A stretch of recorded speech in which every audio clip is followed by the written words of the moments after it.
आणि मला सांगायला आनंद वाटतो की आजचं ह्या वर्षातलं शेवटचं भाषण होत असताना आम्ही जवळपास 110 ते 115 ही संख्या गाठलेली आहे. प्रत्यक्ष मोजदाद चालू आहे.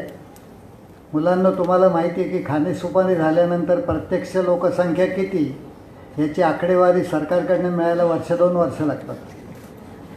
पण तसं इतकं होणार नाही. एखाद्या महिन्यामध्ये रसायनशास्त्र विशेषतः न्यूक्लिअर केमिस्ट्री ह्याच्यामध्ये MSc PhD आहेत. त्यांनी रुपारेल कॉलेजमध्ये काही वर्ष अध्यापन केलेलं आहे. आणि मग त्या 4 भिंतीमध्ये फक्त शिकवणं त्यांना काही मानवलं नाही.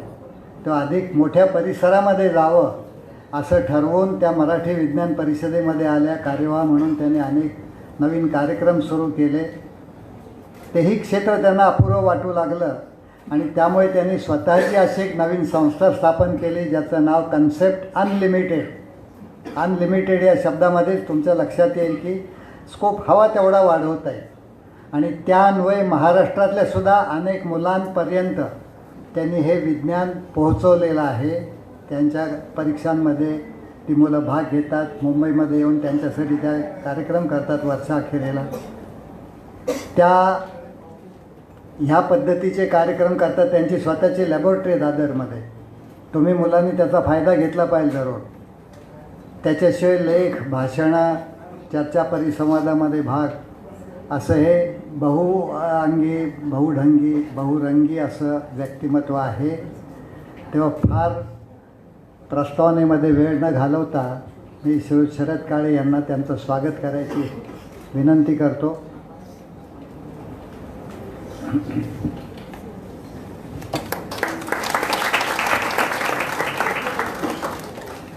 आणि आणखीन एक गोष्ट जाता जाता सांगतो की या व्याख्यानमालेमध्ये आम्ही एका व्यक्तीला परत बोलवलेलं नाही, पण आजचा अपवाद आहे. आणि मानसी राजाध्यक्षपूर्वी रसायनशास्त्रातलं डावं उजवं ह्या विषयावरती बोललेल्या आहेत. आज ह्या दुसऱ्या भाषणासाठी त्या आलेल्या आहेत. आणखीन एक अपवाद आहे. मी सुद्धा या इथं 2दा भाषण दिलं, पण ते रेग्युलर सन्मानाने बोलवले आणि मग आलं असं नाही. मी बदली कामगार म्हणून आलो होतो. मुख्य वक्ता आला नाही तर कोणीतरी उभं राहायला पाहिजे म्हणूनसाठी मी 2 वेळेला या इथं आलो. तेव्हा आता डॉक्टर मानसी राजाध्यक्ष यांना त्यांचं भाषण सुरू करायची मी विनंती करतो. तुम्ही काळजीपूर्वक ऐका आणि नंतर तुमची काही प्रश्न असतील तर ते प्रश्नही त्यांना विचारा. त्याची उत्तरं त्या देतील. धन्यवाद.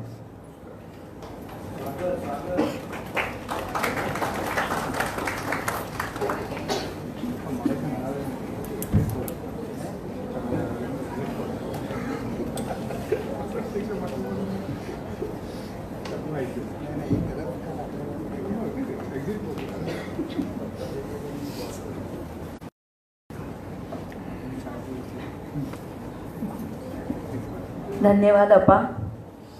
आणि हे नुसते धन्यवाद ह्या सर्वांचे, काळे सर आहेत, देशपांडे चव्हाण सेंटरचे पदाधिकारी, मराठी विज्ञान परिषद, आभार मानायचे वाटतात आजच्या हा लेक्चरसाठी विशेषतः. कारण हा माझा जिव्हाळ्याचा विषय, पिरियॉडिक टेबल. आणि खूप पिरियॉडिक टेबल हा विषय असा आहे की ज्याच्यामध्ये खूप शिकायला मिळतं. जेव्हा जेव्हा मी पिरियॉडिक टेबल बघते, वाचते, तेव्हा तेव्हा त्यातनं काहीतरी एखादी नवीन माहिती समजते आणि ती इतकी फॅन्टॅस्टिक असते आणि मग मी त्याच्यात हरवून जाते. आणि म्हणून या वर्षाच्या सुरुवातीलाच कधीतरी, म्हणजे जेव्हा पिरियॉडिक इयर सुरू झालं हे 2019, आणि जेव्हा व्याख्यानं करायचं वेगवेगळ्या ठिकाणी असं मराठी विज्ञान परिषदेने ठरवलं, देशपांडे सरांचा मला फोन आला की व्याख्यानं करायचे, तू भाग घेणार का? आणि मी आपण सांगितलं की आता नाही, थोड्या दिवसांनी, पुढच्या महिन्यात घेते. याचं कारण असं होतं की हा विषय इतका प्रचंड मोठा आहे आणि त्याला इतके कंगोरे आहेत की नेमकं त्यातल्या कशाबद्दल मी बोलू आणि काय करू, त्याचा एक्झॅक्टली कुठले त्याचे गोष्टी मी सगळ्यांच्या समोर मांडू, ह्याचा माझाच अभ्यास ठरत नव्हता. आणि म्हणून मी त्यांना म्हटलं नाही, मी पुढच्या महिन्यात घेईन, त्याच्या पुढच्या महिन्यात घेईन. आता हे व्याख्यान घ्यायचंही जेव्हा त्यांनी 1-1.5 महिन्यापूर्वी सांगितलं तेव्हा मी ठरवलं बोलायचं. पण मी खरंच सांगते, गेले 1-1.5 महिना मी पिरियॉडिक टेबलमध्ये हरवून गेले होते आणि तेव्हा मला असं कळलं की मला 1% किंवा 2%च भाग पिरियॉडिक टेबलचा कळलाय, अजूनही खूप कळायचं बाकी आहे. आणि हे इतकं सगळं खरंच खूप आश्चर्यजनक आहे. ह्या व्याख्यानाला तुमच्या सगळ्यांशी संवाद साधण्यासाठी मला बोलवलं, त्याबद्दल मी आभारी आहेच. पण त्या निमित्ताने मला पिरियॉडिक टेबलचा पुन्हा एकदा थोडासा अभ्यास सुरू करता आला, म्हणून मी विशेष आभार मानते आणि आपलं हे सुरू करते.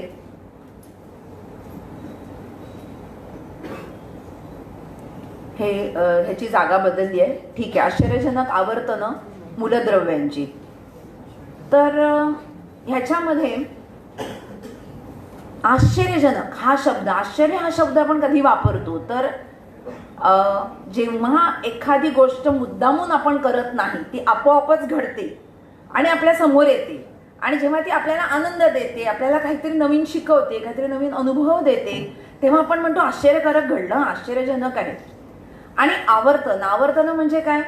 पिरियॉडिसिटी, म्हणजे कालांतराने पुन्हा पुन्हा तशीच गोष्ट घडणं. आता हे दोन्ही गोष्टी एकमेकांशी तशा विरुद्ध आहेत. आश्चर्यजनक म्हणजे कधी न आधी बघितलेलं, अचानक कळलेलं, आणि आवर्तन म्हणजे जे पुन्हा पुन्हा घडते, म्हणजे पुन्हा पुन्हा घडणारी एखादी गोष्ट इतकी विस्मयजनक असू शकते, आश्चर्यकारक असू शकते. हेच आपल्याला ते पिरियॉडिक टेबलचं फार वेगळेपण आहे. आणि त्यातही आपण मूलद्रव्यांबद्दल बोलणार आहोत. ही मूलद्रव्यांची आवर्तनं आहेत, ज्याला आपण आवर्त सारणी, पिरियॉडिक टेबल म्हणून ओळखतो. आपण कुठल्याही क्षेत्रात काम करत असलो, म्हणजे इथे तर शाळांची मुलं आहेत, त्यांच्या तर टेक्स्टबुकमध्ये आहे आवर्त सारणी, पिरियॉडिक टेबल. पण इतरही आपण अन्य कोणी जरी काहीही पुढे आपल्या क्षेत्रात काम करत असलो तरी पिरियॉडिक टेबल आपण शाळेमध्ये असताना आपल्या टेक्स्टबुकमध्ये एकदा होऊन गेलेलं आहे, त्याच्यामुळे हा शब्द आपल्याला माहितीच आहे. तर याच्याबद्दल आपण आता बोलणार आहोत. ह्या मूलद्रव्यांच्या आवर्तनाबद्दल बोलताना मी मगाशी म्हटलं तसं की आज इथे आपण जे बोलणार आहोत हे अत्यंत वेगळ्या दृष्टिकोनातून पिरियॉडिक टेबलकडे बघणार आहोत, आवर्त सारणीकडे बघणार आहोत. ही आवर्तनं अतिशय इंटरेस्टिंग आहेत. त्याच्यातले इंटरेस्टिंग पार्ट खूप सारे आहेत, त्यातली काही 1-2च गोष्टी आज मी तुम्हा सर्वांच्या समोर मांडणार आहे. एवढं सगळं अख्खं पिरियॉडिक टेबल मांडणं शक्य नाही. एकदा मला आठवते डॉक्टर चिटणीस इथे आहेत आणि त्यांनी सापेक्षतावादाबद्दल ते इथे आइन्स्टाईनच्या बोलले होते, आणि तेव्हा तो एवढा मोठा विषय असा 45 मिनिटात कसा मांडायचा असा प्रश्न पडला होता. तसाच काहीचा प्रश्न पिरियॉडिक टेबलबद्दल आहे की ह्या पिरियॉडिक टेबल अनेक कंगोरे आहेत, त्याच्यामुळे ते आजच्या थोड्या वेळात मांडताना आपण त्यातले काहीच भाग लक्षात घेणार आहोत. आणि याची सुरुवात आपण अशी करणार आहोत की हे जी मूलद्रव्य आहेत, त्या मूलद्रव्य आधी कशापासून बनलेली आहेत. हे सगळं तर खरं तर एक रसायन विश्वच आहे, आणि हे कशापासून बनलेलं आहे. पिरियॉडिक टेबल म्हणजे काय तर एक कम्प्लीट केमिकल वर्ल्ड, हे एक रसायन विश्व आहे. पिरियॉडिक टेबल हे स्वतःच एक रसायन विश्व आहे. आपल्या आजूबाजूला अनेक रसायनं आहेत, सगळं जगच रसायनांचं बनलेलं आहे. आणि हे रसायनांमध्ये होणाऱ्या अभिक्रिया, ही जी रसायनं कशी बनली आहेत, कशी वागतात, कसे बंध तयार करतात, हे सगळ्याचा मूलभूत पाया म्हणजे पिरियॉडिक टेबल आहे. म्हणजे मी कॉलेजमध्ये जेव्हा शिकवायचे तेव्हा मी असं म्हणायचे की पहिले 1-2 महिने जेव्हा मी पिरियॉडिक टेबल कॉलेजमध्ये शिकवायचे तेव्हा मी मुलांना असं सांगायचे तिथल्या की जर तुम्ही पिरियॉडिक टेबल शिकलात ना, मग तुम्हाला वेगळं रसायनशास्त्राचं पुस्तक पाठ करण्याची, काहीही त्याचं वेगळं करण्याची गरज नाही. पिरियॉडिक टेबल समजलं की संपूर्ण जगातलं रसायनशास्त्राचा पाया पक्का होतो. म्हणून पिरियॉडिक टेबल खूप महत्वाचं आहे. पिरियॉडिक टेबल हा टेक्स्टबुक मधला एक चॅप्टर म्हणून आज तुम्ही अजिबात कोण त्याच्याकडे बघायचं नाहीये. तर हा एक वेगळा एक अनुभव म्हणून आपण त्याच्याकडे बघणार आहोत. पिरियॉडिक टेबलची आणखीन एक गंमत आहे, ते जेवढं ऐतिहासिक आहे त्याला इतिहास आहे. 200 वर्षाच्या, साधारण 200 वर्षापूर्वी त्याच्यावरती विचार सुरू झाला, मांडणी सुरू झाली. आणि आजच्या दिवशीही जे आपण पिरियॉडिक टेबल वापरतो तेही तितकंच महत्वाचं आहे, तितकंच आधुनिक आहे. आणि त्याच्यात अजूनही पुढे काही गोष्टी नवीन नवीन ऍड होत आहेत. हे पिरियॉडिक टेबल हे अत्यंत साधं एक प्रेझेंटेशन आहे. कशाचं प्रेझेंटेशन आहे तर अत्यंत गुंतागुंतीच्या गणितांचं. आता गणित म्हटल्यानंतर आपल्याला असं वाटेल की बापरे, एवढी सगळी गणितं आपण आता आज बोलणार आहोत का. पण त्याची आणखीन एक गंमत अशी आहे की जरी ते गुंतागुंतीच्या गणिताचं असलं तरी आपण असं ठरवू शकतो की मला पिरियॉडिक टेबल मधला एवढाच भाग समजून घ्यायचा आहे, आणि तो कोणत्याही गणितांशिवाय किंवा एखाद्या मूलभूत गणिताशीच आधारित घ्यायचे तरी तेही घेता येईल. किंवा आणखीन आपल्याला त्याच्यामध्ये सखोल विचार करायचा आहे, गुंतागुंतीचं गणित शिकून घ्यायचं आहे, तेही करता येईल. पिरियॉडिक टेबल ही गोष्ट अशी आहे की ती आपल्याला सहज सोपी पण आपण समजून घेऊ शकतो किंवा त्याची क्लिष्टताही समजून घेऊ शकतो. तर आपण सुरुवात करणार आहोत ह्या सगळ्या प्रवासाला, ह्या रसायन विश्वाच्या प्रवासाला आपण आता सुरुवात करूया. आणि या प्रवासाची सुरुवात होते ती अणूपासनं. कारण मूलद्रव्य म्हटली की अणू आले आणि अणू समजून घेतला की आपल्याला मूलद्रव्य समजणार आहेत. आणि म्हणून जे आपल्याला सर्वांनाच माहिती आहे त्याच्याबद्दल मी थोडंसं आधी बोलणार आणि मग आपण पुढे सरकणार. अणू म्हणजे काय तुम्हाला सगळ्यांना माहिती आहे. आणि अणू म्हणजे काय असा मी प्रश्न विचारल्याबरोबरच तुमच्या डोळ्यासमोर एक काहीतरी चित्र निर्माण झालं असेल की हा म्हणजे अणू. आणि ते बहुतेक चित्र असं असेल की काहीतरी मध्ये आहे केंद्रकासारखं काहीतरी आणि त्याच्याभोवती काहीतरी फिरते असं हे चित्र आपल्या सर्वांच्याच डोळ्यासमोर उभं राहतं. राहता की नाही की ह्याच्या व्यतिरिक्त कोणाच्याच डोळ्यासमोर काही अणूविषयी वेगळं चित्र आलं? हॅलो, सगळे चहा वगैरे प्यायलायत ना? नक्की ना? हो, एवढा हळू का? झोपलायत वगैरे की काय? नाही ना? मग तुम्हाला यंग मुलांना झोपायची परवानगी नाही. हं, अजिबात. खरी तर कोणालाच नाही, पण तुम्हाला तर अजिबात नाही. त्याच्यामुळे जर मी काही प्रश्न विचारला तर व्यवस्थित मोठ्याने उत्तर द्यायचं. मग झोपलायत की नाही झोपलायत? हो की नाही? नाही. अरे वा, नाही झोपलायत. तर असं एक अणूचं चित्र आपल्या डोळ्यासमोर उभं राहतं. अणू किती लहान आहे? खरं तर हा पिरियॉडिक टेबलशी आवर्त सारणीशी संबंधातला प्रश्न नाही, अणू किती लहान. पण आपण आज ज्याच्याबद्दल इतकं सगळं बडबडणार आहोत, त्या अणूबद्दल इतकी माहिती घेणार आहोत, तर तो आहे तरी केवढा? या खोली एवढा मोठा की मुंबई एवढा मोठा का पृथ्वी एवढा मोठा? केवढा असतो अणू? कोण सांगेल? केवढा असतो? खूप छोटा. किती छोटा? मायक्रोस्कोपनी बघता येईल? नाही, म्हणजे त्याच्याही पेक्षा छोटा. मग तो किती छोटा? तर समजा इथे मी पट्टी दाखवलेली आहे. तुम्ही सर्वांजण जे मागे बसले त्यांना कदाचित त्या पट्टीचं चित्र नाही दिसणार. तर आपल्याला पट्टी माहिती, आपण जी नेहमी वापरतो ती, त्यातलं 1 सेंटीमीटरचं अंतर माहिती आहे, बरोबर? तर या 1 सेंटीमीटर एवढ्या अंतरामध्ये, म्हणजे ते छोटं असतं ते सेंटीमीटर, त्या 1 सेंटीमीटरमध्ये साधारणपणे 10 कोटी अणू बसतात रांगेमध्ये. 10 कोटी अणू रांगेमध्ये बसतात म्हणजे काय माहितीये? जेवायला जशी पंगत बसते ना, म्हणजे असे काही चिकटून चिकटून बसत नाहीत ना. रेल्वेमध्ये कसे ट्रेनच्या बाकावर कसे आपण एकदम घुसडून 3च्या बाकावर 5 जण 6 जण पण बसतात, तसं नाही. हं, चिंगराचिंगरी करून नाही, आरामात जर बसले तर 10 कोटी अणू हे 1 सेंटीमीटर एवढ्या जागेत साधारणपणे, सर्वसाधारणपणे. पण अणूंच्या आकारांमध्ये फरक असतो आणि जो आपण आता बघणार आहोत. आता ह्या अणूच्या आतमध्ये असतं केंद्रक. अणू म्हणजे काय? तर तो असा आणि त्याच्याभोवती फिरणारं सगळं स्ट्रक्चर, त्याच्या आतमध्ये केंद्रक असतं. साधारणपणे जर समजा अणू 2 किलोमीटरचा आहे असं जर लक्षात घेतलं तर ते केंद्रक जे असतं ते 38 मिलीमीटर म्हणजे 3.8 सेंटीमीटर एवढं छोटं असतं. म्हणजे त्याचं मी प्रपोर्शन इथे फक्त दाखवले आणि अंदाजे दाखवले. ह्यातली कुठलीच figure up to the mark म्हणजे एक्झॅक्ट अचूक असलेली नाही आहे, ह्याचा फक्त आपल्याला अंदाज येऊ शकतो. तर हे आधीच तो अणू एवढा, म्हणजे 10 कोटी अणू बसतात, म्हणजे अणुकेंद्रक तर आणखीन छोटी. आणि ह्या अणुकेंद्रकांमध्ये काय काय असतं? तर अणुकेंद्रकांमध्ये प्रोटॉन्स, न्यूट्रॉन्स असतात आणि अणुकेंद्रकाच्या भोवती इलेक्ट्रॉन्स फिरत असतात. हे सर्वांना माहिती आहे ना. तर मग आपण पुढे, म्हणजे प्रोटॉन्स आणि न्यूट्रॉन्स आणखीन छोटे. गंमत बघा, आपण जे सगळं आता एवढं बोलणार आहोत ना, ते एवढ्या सूक्ष्म गोष्टीबद्दल बोलणार आहोत ज्याच्यातनं हा एवढा विश्वाचा भला मोठा पसारा आपल्या समोर निर्माण झालेला आहे. आपण हायड्रोजन ॲटम बघूया. हा सगळ्यात छोटा. म्हणजे काय? त्याच्या केंद्रकामध्ये 1 प्रोटॉन असतो. प्रोटॉन म्हणजे धनभारित. मी शिकवणार नाहीये, पण हे आपण रिवाईज करतोय, जरासं थोडंसं त्याची जाणीव मनात निर्माण करते, म्हणजे मग आपल्याला पुढचं सगळं समजायला सोपं जाईल. तर हायड्रोजन ॲटम आहे, त्याच्या केंद्रकामध्ये 1 प्रोटॉन आहे आणि 1 प्रोटॉन आहे म्हणजे त्याला 1 इलेक्ट्रॉन आहे. आपल्याला सर्वांनाच माहिती आहे, पण मी परत सांगते की कुठलीही गोष्ट विश्वामधली ही विद्युत भारित असू शकत नाही. म्हणजे विद्युत भारित जर असेल तर ती काहीतरी प्रक्रिया करते आणि उदासीन होण्याचा प्रयत्न करते. अणू हा निसर्गतः 1+1 धन, त्याला 1 ऋणभार असायलाच हवा, म्हणजे अणू हा उदासीन असतो.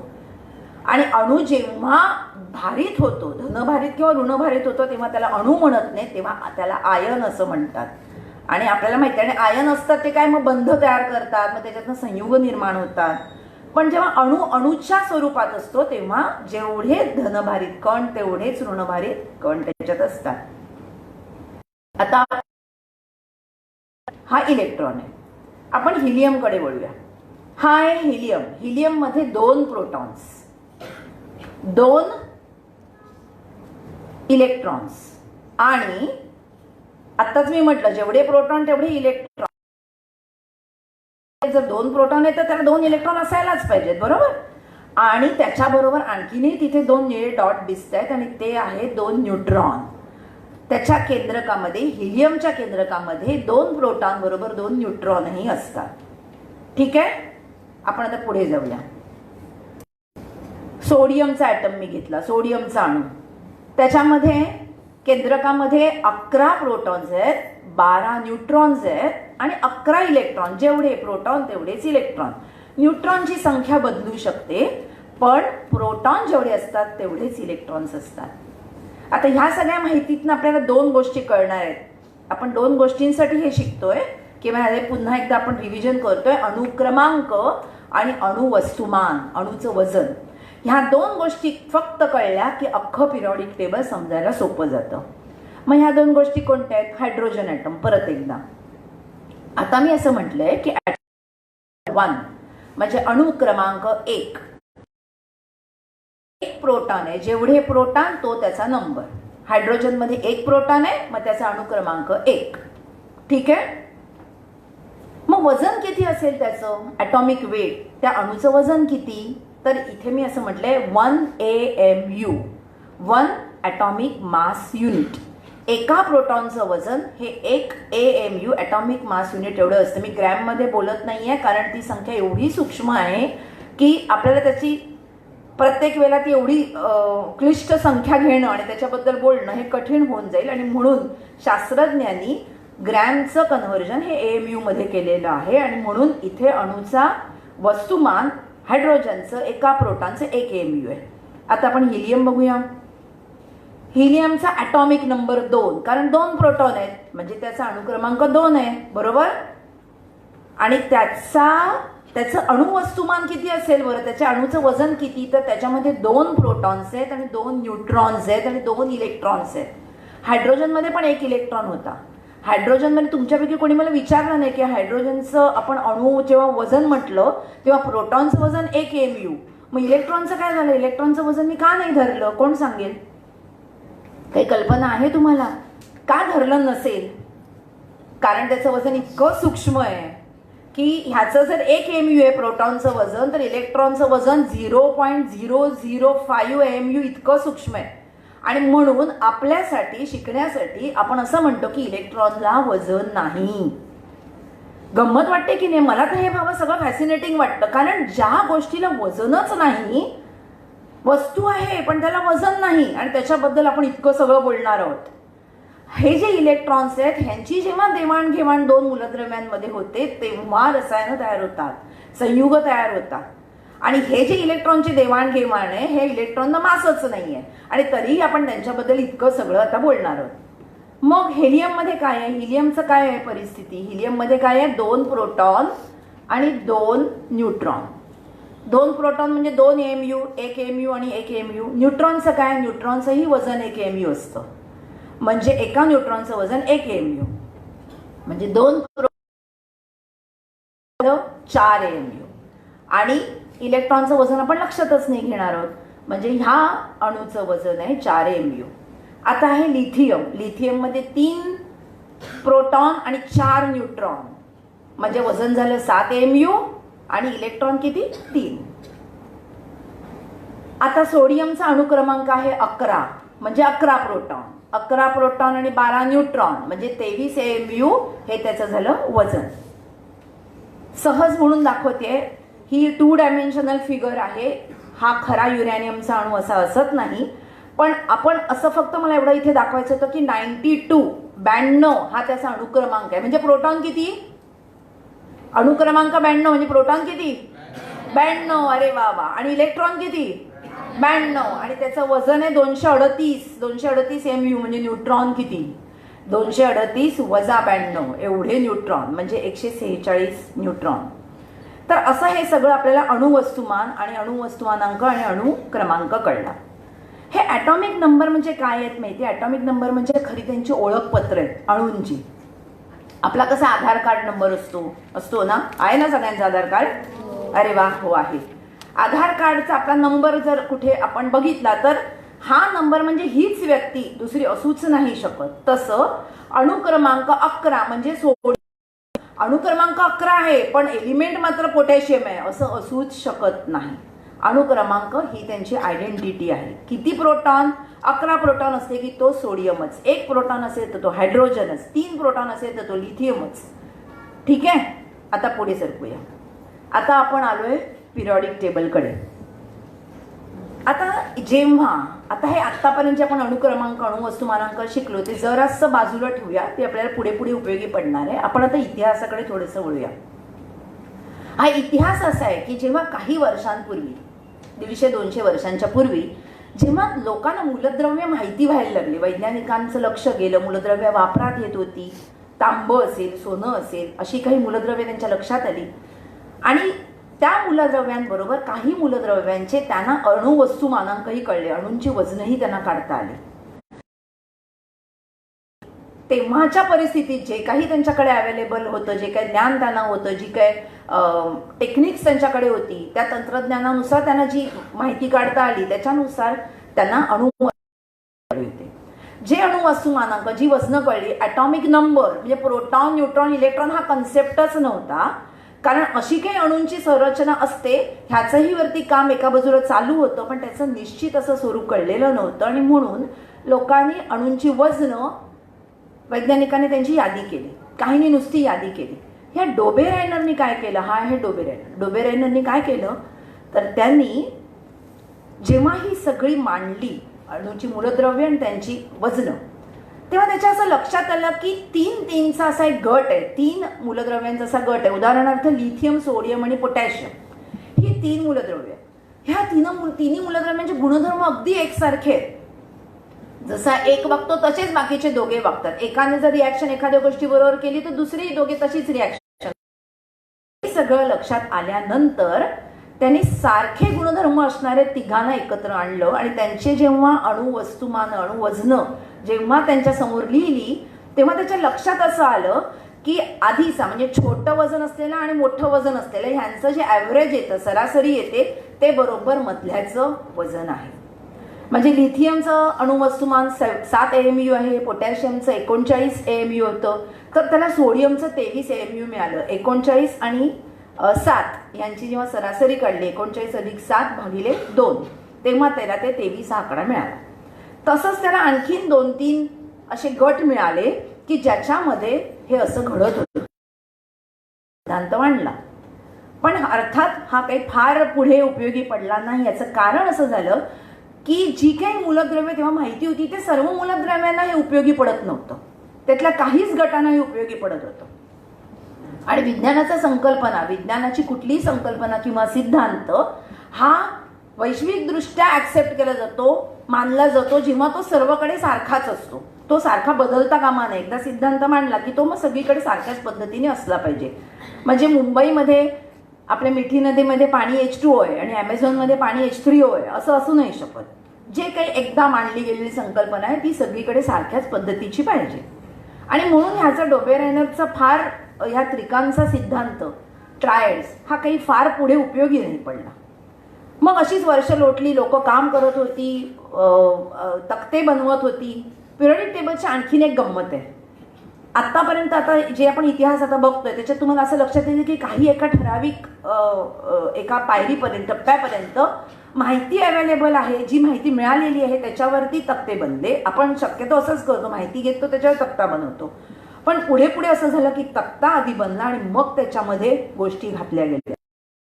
म्हणूनच पिरियडिक टेबल हे फार आश्चर्यकारक मानलं जातं. नाही, मला तर ते अतिशय फॅसिनेटिंग वाटतं. पुढे काय झालं? न्यूलँड्स ह्या शास्त्रज्ञाने असं म्हटलं की जेव्हा अणुवजनाप्रमाणे चढत्या क्रमाने जेव्हा सगळी त्याने मूलद्रव्य लावली त्यावेळेला ज्ञात असलेली, तेव्हा त्याच्या असं लक्षात आलं की प्रत्येक 7 मूलद्रव्यानंतर 8वं मूलद्रव्य जे आहे त्याचे गुणधर्म पहिल्या मूलद्रव्यासारखे आहेत. हे अतिशय आवर्तन त्याच्या पहिल्यांदा लक्षात आलं आणि जे अत्यंत आश्चर्यकारक होतं. त्याला फार त्याचा त्याने अभ्यास केला, वेगवेगळी मूलद्रव्य बघितली आणि अशी त्याला लक्षात आली गोष्ट की 7चं आवर्तन संपलं की परत जे 8वं एलिमेंट आहे तर त्याचे पहिल्यासारखेच आहेत. मग त्यांनी तशीच त्याची रचना मांडण्याची केली आणि त्याला त्याने असं म्हटलं की लॉ ऑफ ऑक्टेव्स, म्हणजे जी सप्तकं असतात. म्हणजे आता अशी सप्तकं, इथे कोण संगीताचा अभ्यास करत असेल तर समजेल की त्याच्या बाबतीत असं एक मंद्र सप्तक आहे किंवा मध्य सप्तक आहे आणि ताळ सप्तक आहे. तर सारे गम पधनी आणि परत पुढचा सारे गम पधनी, तर पुढचा सा आणि हा खालचा साच असतो, पण त्याच्यामध्ये थोडासा फरक असतो, पण मूलभूत गुणधर्म सारखेच असतात.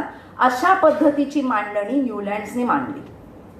पण न्यूलँड्सच्या ह्या मांडणीची मला असं म्हणावं असं वाटतं किंवा असं वाचनात आलं की अक्षरशः खिल्ली उडवली गेली.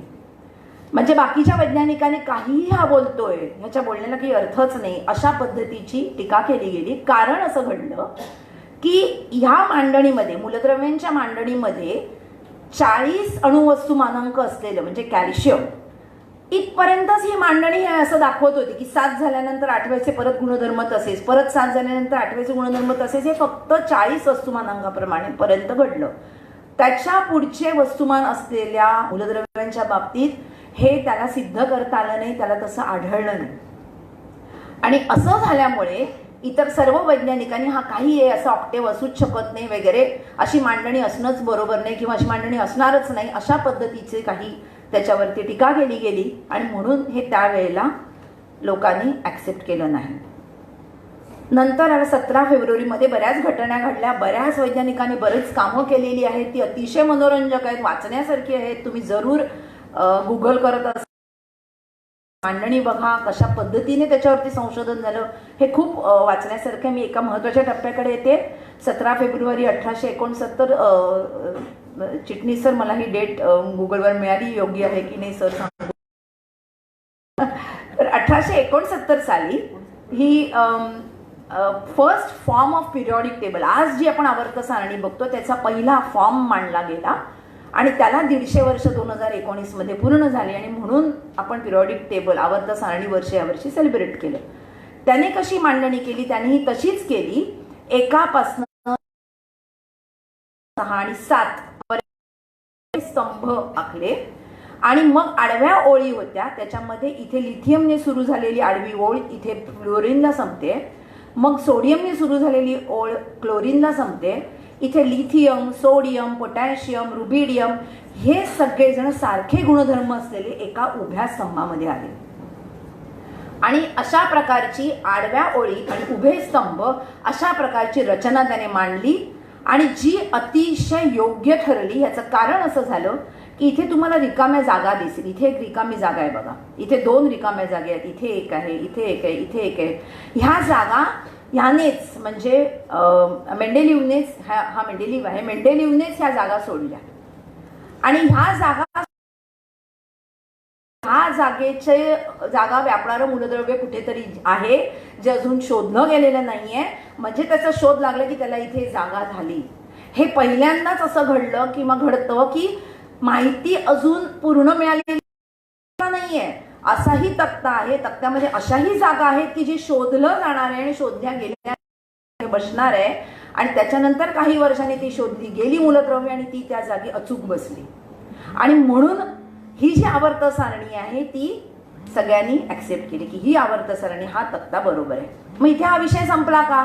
विज्ञानाचा कुठलाच विषय कधीच संपत नाही, कितीही शोध लागले. आणि असं वाटलं, आता बऱ्याच वेळा तुमची सायन्सची एक्झिबिशन्स असतात, शाळांची असतात ना, मग तिथे प्रोजेक्ट्स मांडायचे असतात. मग मुलं येऊन आम्हाला विचारतात आम्ही प्रोजेक्ट्स काय करू. मग आम्ही सांगतो की मग मुलंच सांगतात आम्ही हे करू का, आम्ही ते करू का. आम्ही म्हणतो की ते नवीन करा. नवीन आम्ही काय करणार, सगळे शोध लागलेलेच आहेत, असं सगळी बऱ्याच वेळा ही मुलं म्हणतात. अहो बघा ना, आता फिजिक्समध्ये सगळं झालं, केमिस्ट्रीमध्ये अणूच्या आतपर्यंत सगळे पोचले, क्वार्कपर्यंत, आणि बायोलॉजीचं सगळं क्लासिफिकेशन, सगळे ॲनिमल्स कळून झाले, आता आम्ही काय शोधायचं. विज्ञानाला खूप काही शोधता येण्यासारखं अजूनही बाकी आहे. फक्त आपण त्या क्युरिओसिटीने त्याच्याकडे बघणं खूप गरजेचं आहे. तर हे वैज्ञानिक गप्प बसत नाहीत.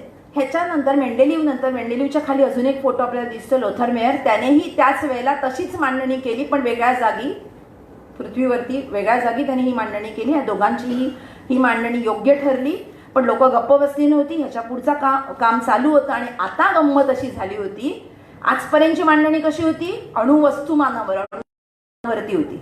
म्हणजे एकाचं वजन 7, दुसऱ्याचं वजन 9, तिसऱ्याचं वजन 11.5, चौथ्याचं वजन काहीतरी 18.7, असं काही. म्हणजे अशी दशांश चिन्हामधली जी काही वजनं होती ती चढत्या क्रमाने लावल्यानंतर झालेला हा प्रकार होता. पण आता एका बाजूला दुसरंही संशोधन चालू होतं, महत्त्वाचं संशोधन चालू होतं. ते म्हणजे प्रोटॉन, इलेक्ट्रॉन शोधले गेले. म्हणजे अणुकेंद्रक कळलं, अणुकेंद्रकामध्ये प्रोटॉन्स असतात हे कळलं. आणि ते मूलद्रव्य म्हणजे त्या केंद्रकामध्ये असलेल्या प्रोटॉनच्या संख्येशी निगडीत आहे हे कळलं, त्याच्या वजनाशी निगडीत नाही. वजन कुठलंही असू शकतं, न्यूट्रॉनची संख्या बदलू शकते, पण जर ते सोडियम असेल तर त्याला 11च प्रोटॉन असणार, क्लोरीन असेल तर त्याला 17च असणार. असा शोध लागल्यामुळे आणि अणुवस्तुमानांकही अचूक मोजले जाऊ लागले. आणि त्याच्यामुळे पुढे काय झालं, मोस्ले ह्याने हे पिरियॉडिक टेबल जे आज आपण बघतो, जे फॉर्म, ते मांडलं. ही आवर्त सारणी मांडली आणि ह्याच्यामध्ये त्याने रचना अणुक्रमांकानुसार केली. 1, 2, 3, 4, 5, 6. आता कसं झालं, आयुष्य सोपं झालं. म्हणजे आपलं नाही, वैज्ञानिकांचं. आपलं तर वैज्ञानिकांमुळे होतच असतं. कसं सोपं झालं, तर 1, 2, 3, 4 हे इंटिजर्स आहेत ना, नंबर आहेत. 1.1 असं नाही ना, प्रोटॉन अर्धाच आहे अणूमध्ये, असं तर नाही ना.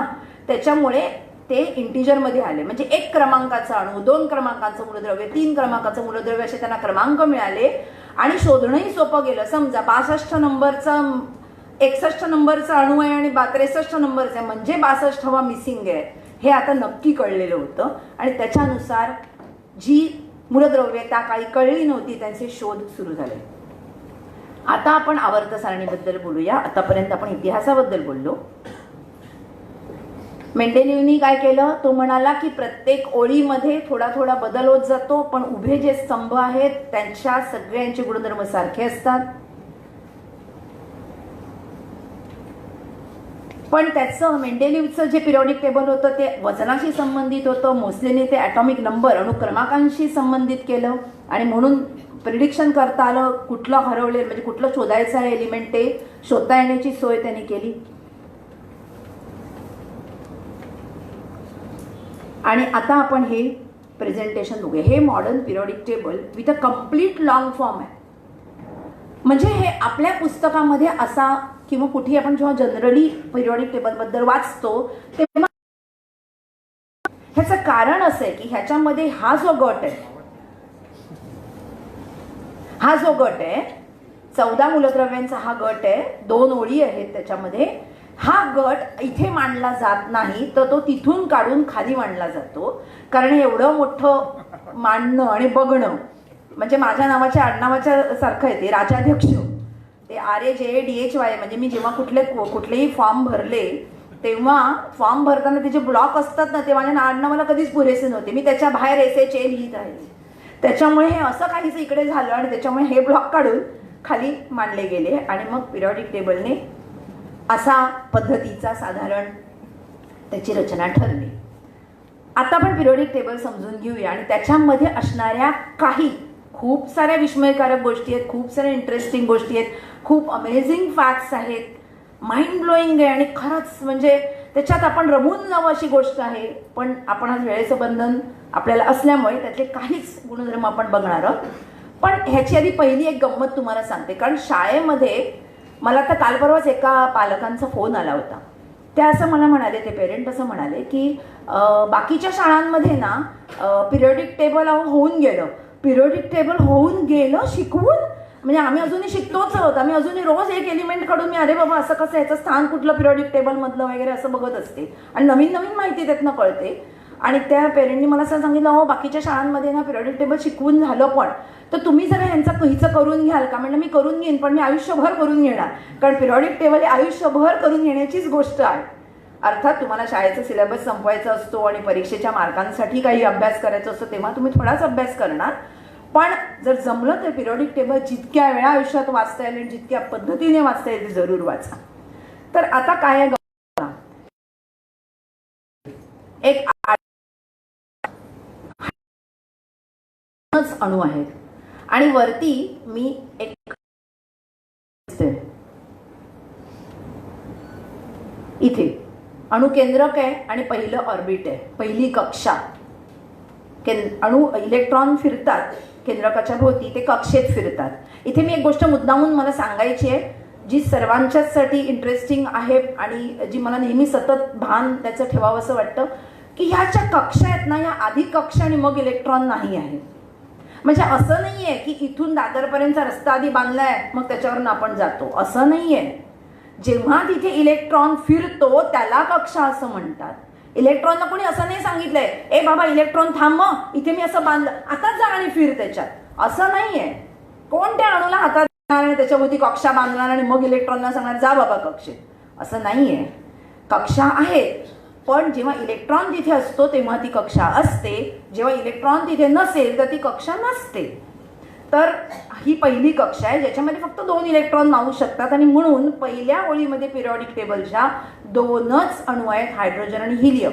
हायड्रोजनमध्ये 1 इलेक्ट्रॉन आहे, हिलियममध्ये 2 इलेक्ट्रॉन्स आहेत, आपण मगाशी बघितलं. आणि कक्षा पूर्ण भरली त्याच्यामुळे आता ह्या कक्षेत पुढचा इलेक्ट्रॉन मावू शकत नाही. मग आता आपण दुसऱ्या ओळीकडे जाऊया. ही दुसरी ओळ जी लिथियमपासून सुरू होते आणि जी इथे निऑनपर्यंत संपते. Lithium, beryllium, boron, carbon, nitrogen, oxygen, fluorine आणि निऑन ही दुसरी कक्षा. इथे दुसऱ्या कक्षेत इलेक्ट्रॉन भरायला सुरुवात होते. म्हणजे दुसऱ्या कक्षेमध्ये 8 इलेक्ट्रॉन मावतात, इथे 8 मूलद्रव्य आहेत.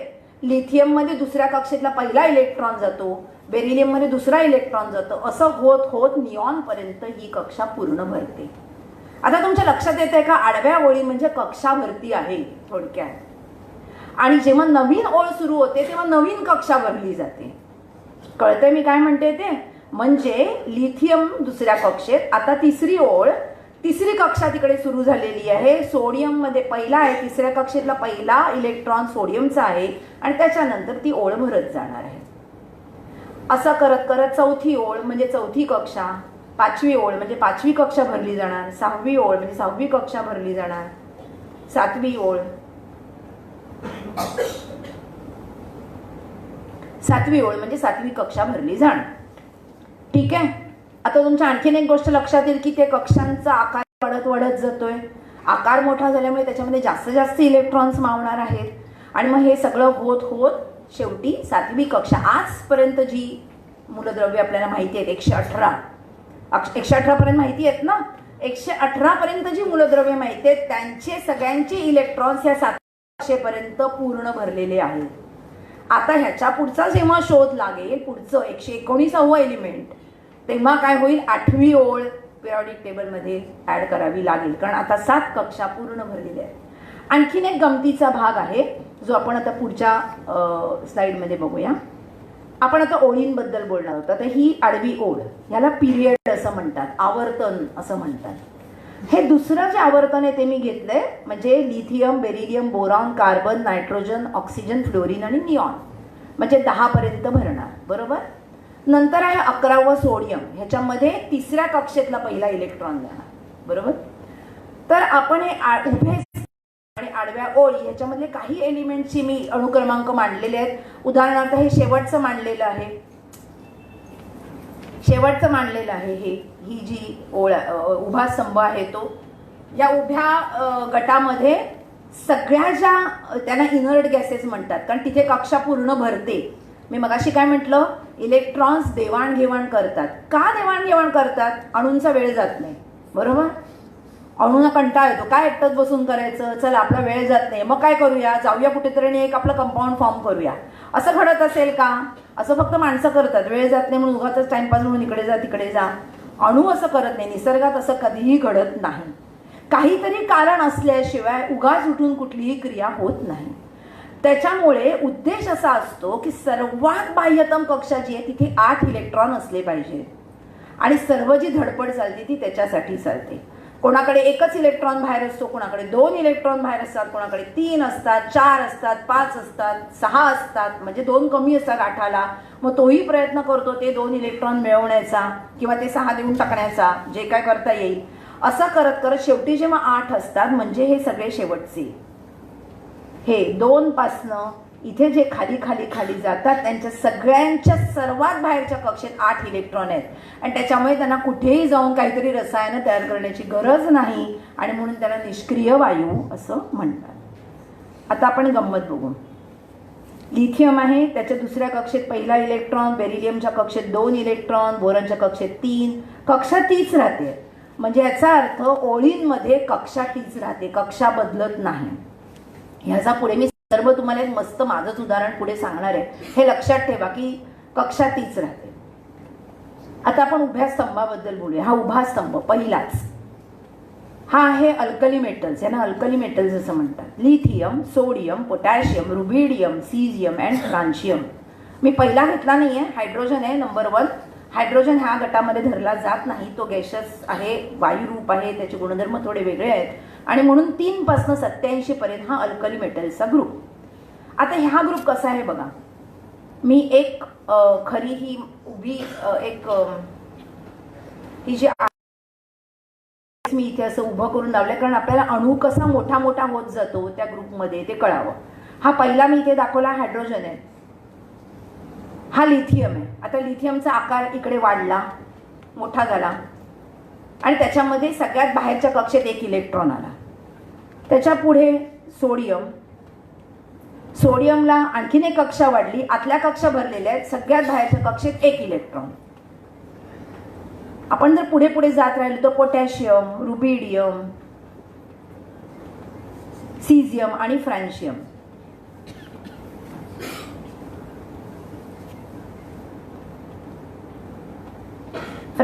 आता गंमत बघितली असेल तर सगळे अल्कली मेटल त्यांचे सारखे गुणधर्म का? कारण त्यांच्या सगळ्यांच्या बाह्यतम कक्षेत 1 इलेक्ट्रॉन आहे. म्हणजे एक लिथियम जसा वागणार तसेच त्याच्या कुटुंबातले सगळेजण वागणार. त्यांना कुटुंब असं म्हणतात. कुटुंबामध्ये कसं असतं, स्वभावाचे गुणधर्म सारखे असतात ना, पण तरी थोडा थोडा फरक असतो.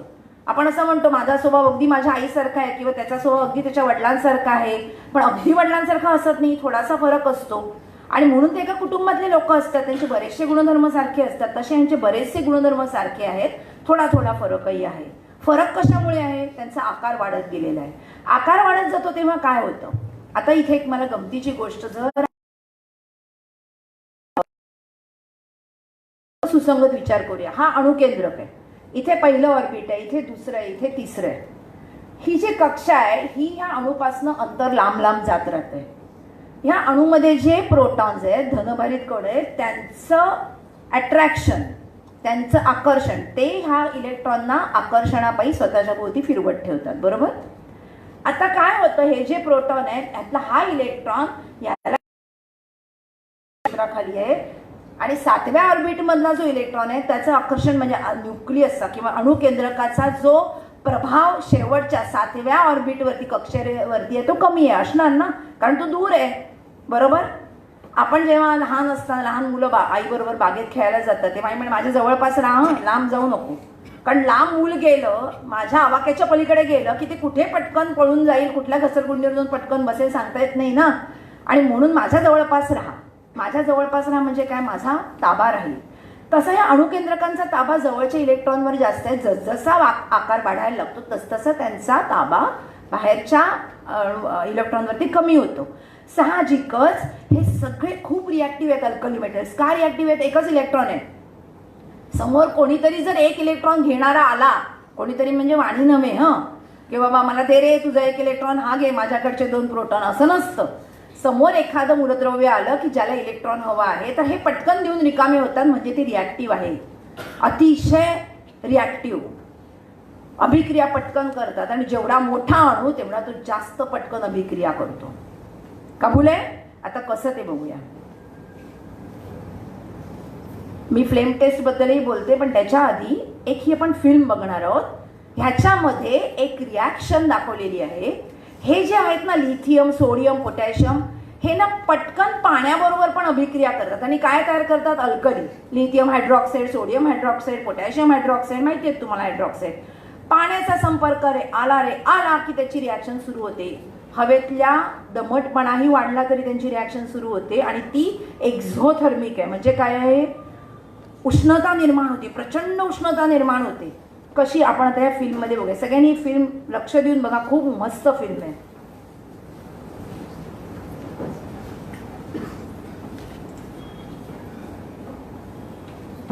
अल्कलाईन त्यांनी चुकून छापले, अल्कली मेटल्स. लिथियम पहिलं बघतोय. हा लिथियम पाण्यात घातला. याचा आवाज मला वाटतं तुम्हाला ऐकून येणार, मीच बोलते. हा लिथियमचा एक छोटा तुकडा पाण्यात टाकला आणि त्याची अभिक्रिया झाली. आता सोडियम, सोडियमचा छोटा तुकडा पाण्यात टाकल्याबरोबर बघा काय होतं. केवढी उष्णता निर्माण होते की शेवटी सोडियम पेट घेतो.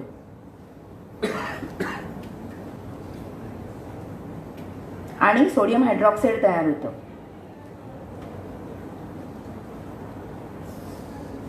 ह्या सोडियमचे असे जे स्पार्क उडाले ना, ते आपण फटाक्यांमध्ये पण बघतो.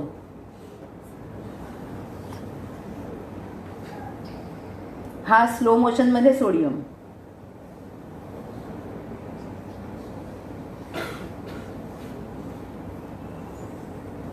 जसजसे त्या उभ्या स्तंभात आपण खालच्या मूलद्रव्याकडे जाऊ तसं आता सोडियमचा तुकडा भल्या मोठ्या तलावात टाकला, पेट घेतला त्याने आणि केवढी हीट, केवढी उष्णता निर्माण झाली. त्याचा एक ढगच बनला वाफेचा.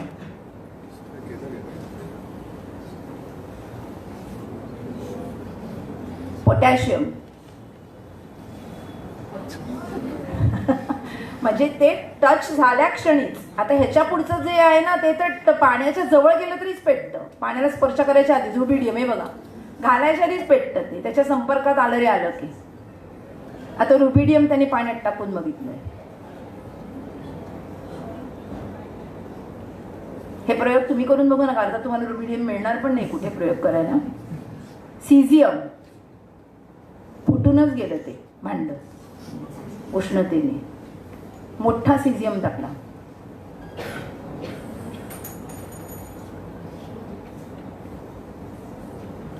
आणि तर शेवटचं फ्रॅन्शियम. फ्रॅन्शियम हे रेडिओ ऍक्टिव्ह आहे, किरणोत्सारी आहे, त्याच्यामुळे अशा त्याचे रिॲक्शन बघता येत नाहीत. म्हणून त्यांनी ॲनिमेटेड इलस्ट्रेशन फिल्म तयार, म्हणजे इमॅजिनरी आहे, हे खरं नाही आता जे आपण बघणार ते. 22 मिनिटं त्याचं आयुष्यकाल आहे, किरणोत्सारी आहे ते. 22 मिनिटंच त्याचं आयुष्य टिकतं, नंतर फ्रॅन्शियम नष्ट होतं. आणि हे बघा काय झालं, अख्खा तलावच उसळून किंवा समुद्रच उसळून वर आलाय.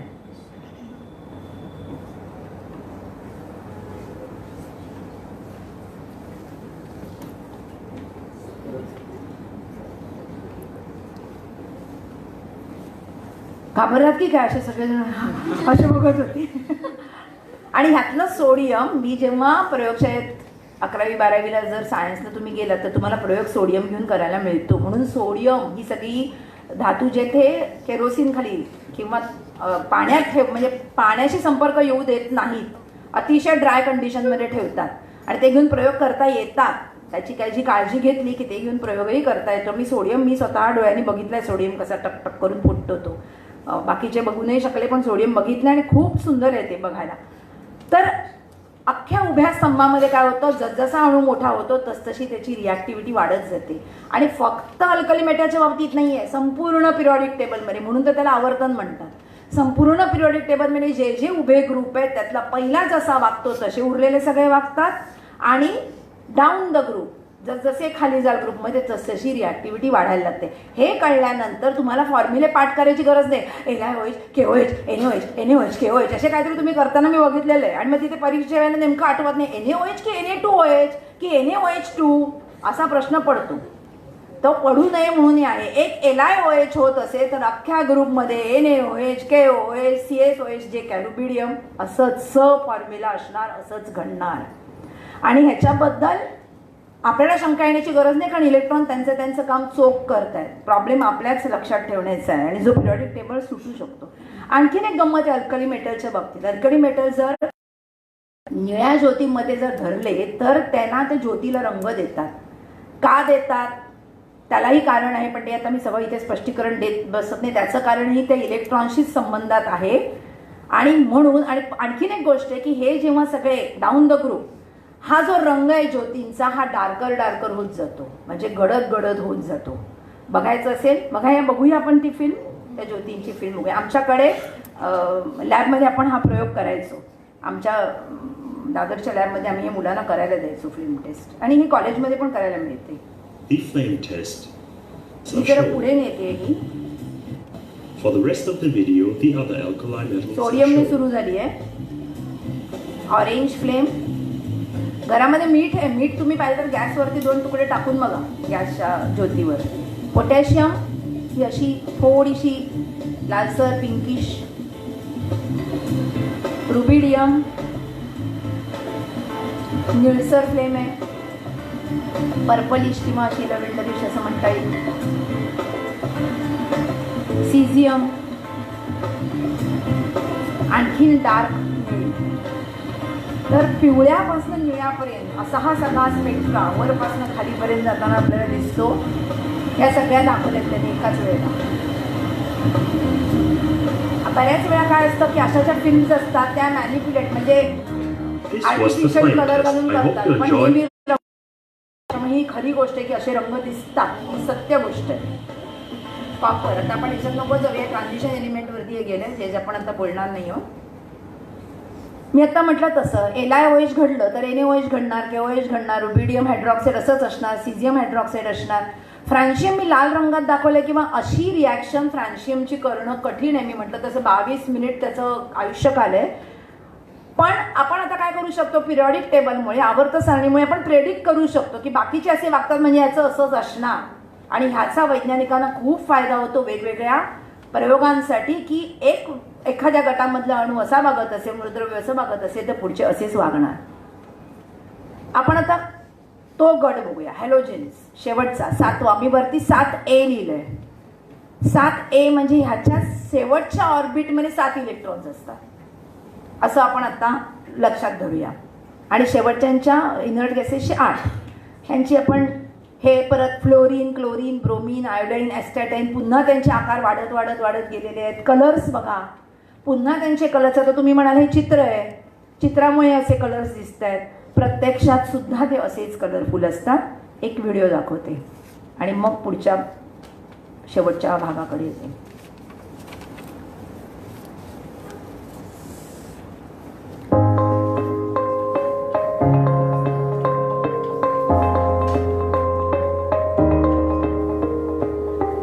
हॅलोजिन्स म्हणतात यांना, म्हणजे क्षार तयार करणारं कुटुंब. Fluorine pale green colour, yellowish colour. Chlorine light greenish yellow colour. Bromine brown colour. आणि आयोडीन पर्पल कलर. आयोडीनच्या पुढे आहे ॲस्टॅटाईन जे परत रेडिओ ॲक्टिव्ह आहे, ज्याच्याबरोबर काम करणं खरंच कठीण आहे. आणि शेवटचं 117 म्हणजे टेनेसाईन. टेनेसाईनच म्हणतात ना, उच्चार कसा टेनेसाईन. तर तेही असं करणं अपेक्षित आहे. आता कोणी बघू शकले नाही पुन्हा त्याचं अर्ध आयुष्यकाल आणि त्याचं इतकं सगळं छोटं आहे की ते कठीणच आहे त्याचा अभ्यास करणं. हे कसे हॅलाइड फॉर्म होतात. सोडियममध्ये 1 इलेक्ट्रॉन आउटर मोस्टला आहे, बाहेर आहे. क्लोरीनला 7 आहेत, म्हणजे फ्लोरीनला 7 आहेत म्हणजे त्याला एकाच इलेक्ट्रॉनची गरज आहे. मग सोडियम आपला 1 इलेक्ट्रॉन फ्लोरीनला देतं आणि सोडियम फ्लोराईड तयार होतं. तसंच सोडियम क्लोराईड तयार होतं, तसंच सोडियम ब्रोमाईड तयार होतं, तसंच सोडियम आयोडाईड तयार होतं, तसंच पोटॅशियम आयोडाईड तयार होतं. तसंच म्हणजे एकदा तुम्ही अल्कली मेटल तुम्हाला कळले. मला वाटतं आज अल्कली मेटलचा अभ्यास झाला. तुम्हाला पुढे कोणालाही अल्कली मेटलबद्दल विचार करण्याची गरज नाही, हॅलोजिन्सबद्दल विचार करण्याची गरज नाही. तर अशा पद्धतीने अशी वेगवेगळी रसायनं होत असतात. जी एलिमेंट पटकन इलेक्ट्रॉन देतात त्यांना मेटॅलिक इन नेचर म्हणतात. दे आर ऑल मेटल्स, धातू. आणि जी एलिमेंट्स इलेक्ट्रॉन घेतात ते अधातू असं सर्वसाधारणपणे आपण म्हणू शकतो. म्हणून पिरियॉडिक टेबलमध्ये आपण जर ओळी बघितल्या तर सगळ्यात लेफ्ट साईडचे जे कॉलम आहेत ते सगळे धातू आहेत. सगळ्यात राईट साईडचे जे कॉलम आहेत म्हणजे ह्या बाजूचे जे आहेत हे सगळे अधातू आहेत. म्हणजे लेफ्टपासनं राईटपर्यंत जर आपण आवर्तनातनं गेलो तर धातू पहिला लिथियम धातू, बेरिलियम पण धातू, पण लिथियमपेक्षा त्याच्या धातूच्या प्रॉपर्टीज धातूचे गुणधर्म थोडे कमी. त्याच्यानंतर बोरॉन तर मेटॅलॉइडच आहे म्हणजे धातू सदृश्य. नंतर आहे कार्बन अधातू, नायट्रोजन वायू आहे अधातू आणि त्याच्या पुढचे सगळे वायूच आहेत जे अधातू आहेत. म्हणजे कमी कमी होत जातात, अधातूचे वाढत वाढत जातात. म्हणजे एकदा पिरियॉडिक टेबलमध्ये जर एखादं एलिमेंट कुठे आहे ते जर आपल्याला जागा कळली तर आपण न माहिती असली तरी सांगू शकतो हा इकडे आहे ना म्हणजे हा अधातू असणार, हा इकडे आहे ना म्हणजे हा धातू असणार, हा असा असा वागणार. आणि म्हणून पिरियॉडिक टेबलचे जागा लक्षात एकदा राहिल्या की हे सगळ्या गोष्टी सहजी मांडता येतात. आणखीन पण एक गोष्ट आपल्याला सांगता येईल. ह्याच्यामध्ये मला ही गंमत सांगायला आवडेल. मी मुद्दामून इथे असं केलंय की हे 7 ओळी म्हणजे 7 कक्षा हे आपल्याला कळलं. इथे 1 पासून 18 पर्यंत हे उभे 18 स्तंभ आहेत, 18 ग्रुप्स आहेत. ह्याच्यामध्ये तुमच्या लक्षात येईल 1 2 3 4 5 6 असे नंबर केले. ह्याला 4 आणि 5 हे जे आहेत हे मी मगाशी कुठे घातले होते, इथे घातले होते ना, पण त्यांना 3 4 5 6 असे नंबर नाही आहेत. ह्याचं कारण असं आहे की ही अख्खी जी ओळ आहे म्हणजे ही जी ओळ आहे, ही जी हिरवी पहिली आडवी ओळ आहे, ही अख्खी ओळ असे म्हणजे हे सर्व 14च्या 14 मूलद्रव्य खरी ह्या स्थानी आहेत. या आता मी जे दाखवते त्या स्थानी ती लॅन्थॅनम म्हणून एक मूलद्रव्य आहे, त्याच्या मागोमाग ती सगळी तिथेच आहे. म्हणजे ती कुठल्या गटात आहे? ह्या वरच्या 3 नंबरच्या. 1 नंबरच्या गटात असलं की काय असतं? बाह्यतम कक्षेत 1 इलेक्ट्रॉन असतं. 2 नंबरच्या गटात असलं की काय असतं? बाह्यतम कक्षेत 2 इलेक्ट्रॉन असतात. 3 नंबरच्या गटात असलं की काय असतं? बाह्यतम कक्षेत 3 इलेक्ट्रॉन असतात. आता हे खरं तर एवढं सोपं नाही, कारण हे जो मधला जांभळा गट आहे ना, ह्याच्यामध्ये बाह्यतम कक्षा आणि त्याच्यात जराशी आतली अशा 2 कक्षा भाग घेत असतात रसायन तयार करताना. ते तर खूपच इंटरेस्टिंग आहे, पण त्याच्याबद्दल मी आता बोलत नाही. त्याला म्हणून संक्रामक मूलद्रव्य असं म्हणतात, ट्रान्झिशन एलिमेंट्स. ब्युटिफुली कलर्ड, बरेच जण त्यातले कलर्ड आहेत. कलर्ड सॉल्ट्स तयार करतात, वेगवेगळे कलरफुल क्षार, कॉपर सल्फेटचा क्षार पाहिला असेल निळ्या रंगाचा मोरचूत. त्याच्यानंतर हे जे खालची हिरव्या 2 ओळी आहेत ना, त्यातली पहिली ओळ आहे त्यांना लॅन्थॅनाइड्स म्हणतात आणि त्याच्या खाली ॲक्टिनाइड्स. यांच्या बाबतीत असं आहे की बाह्यतम कक्षा, त्याच्या आतली कक्षा आणि त्याच्याही आतली कक्षा अशा बाहेरच्या 3 कक्षा ह्या रसायन तयार करताना त्याच्यात भाग घेतात. म्हणून त्यांना आंतरसंक्रामक मूलद्रव्य असं म्हणतात. पण आपण त्याच्यामध्ये जाऊया नको. तेही सगळे खालचे लॅन्थॅनाइड्स आणि ॲक्टिनाइड्सचे कलर्स तर अप्रतिम आहेत, त्यांच्या क्षारांचे कलर. आपण एवढं लक्षात घेऊया की हे 5व्या आणि 6व्या ओळीच्या, हे 5व्या ओळीमध्ये लॅन्थॅनाइड्स त्याच जागी आहेत, म्हणजे त्यांच्या बाहेरच्या कक्षांमध्ये 3 इलेक्ट्रॉनचे देवाणघेवाण होणार आहे. म्हणजे काय होणार आहे तर जे काही गुणधर्म कोणाबरोबर जे काही क्लोराईड करतील काय करतील ते एकसारखेपणानेच करणार. पण आणखीन एक गोष्ट घडते जी आणखीन एक इंटरेस्टिंग, ही लॅन्थॅनाइड्स इन ॲटॉमिक साईज.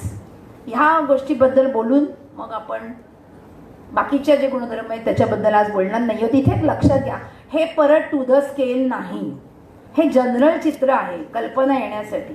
आता इथे बघा एक हा पहिला लिथियम मेटल, पहिला मेटल बरोबर, अल्कली मेटल, त्याची ओळ बघूया. म्हणजे ह्याचा माऊस ना मध्येच पळतो.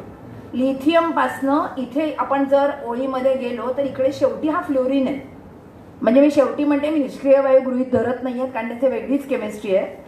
तर हा जो फ्लोरीन आहे इतका छोटा आहे, हा जो फ्लोरीन आहे हा एवढा छोटा आहे. आणि तुम्ही बघितलं तर ॲटॉमिक साईज काय झाली आहे, छोटी छोटी छोटी होत गेली आहे. ग्रुपमध्ये मोठी होती, इथे छोटी होत गेली. याचं कारण काय तर ओळीमध्ये दुसरीच कक्षा आहे ना, फक्त तिसरी कक्षा, चौथी कक्षा नाही. एका ओळीमध्ये एकच कक्षा भरली जाते. म्हणजे इथे जी प्रोटॉनची संख्या वाढायला लागते आणि अंतर कक्षेचं तेवढंच राहतं.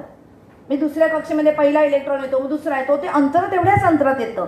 साहजिक काय होतं, इथे जेवढा आकडा वाढायला लागेल, धनभार जेवढा वाढायला लागेल तेवढा त्यांचं आकर्षण त्या इलेक्ट्रॉनवरती वाढतं आणि अणू लहान होतं. ते इलेक्ट्रॉन अणुकेंद्रकाजवळ सरकतात आणि म्हणून श्रिंक होतात, छोटा छोटा होत जातो अणू.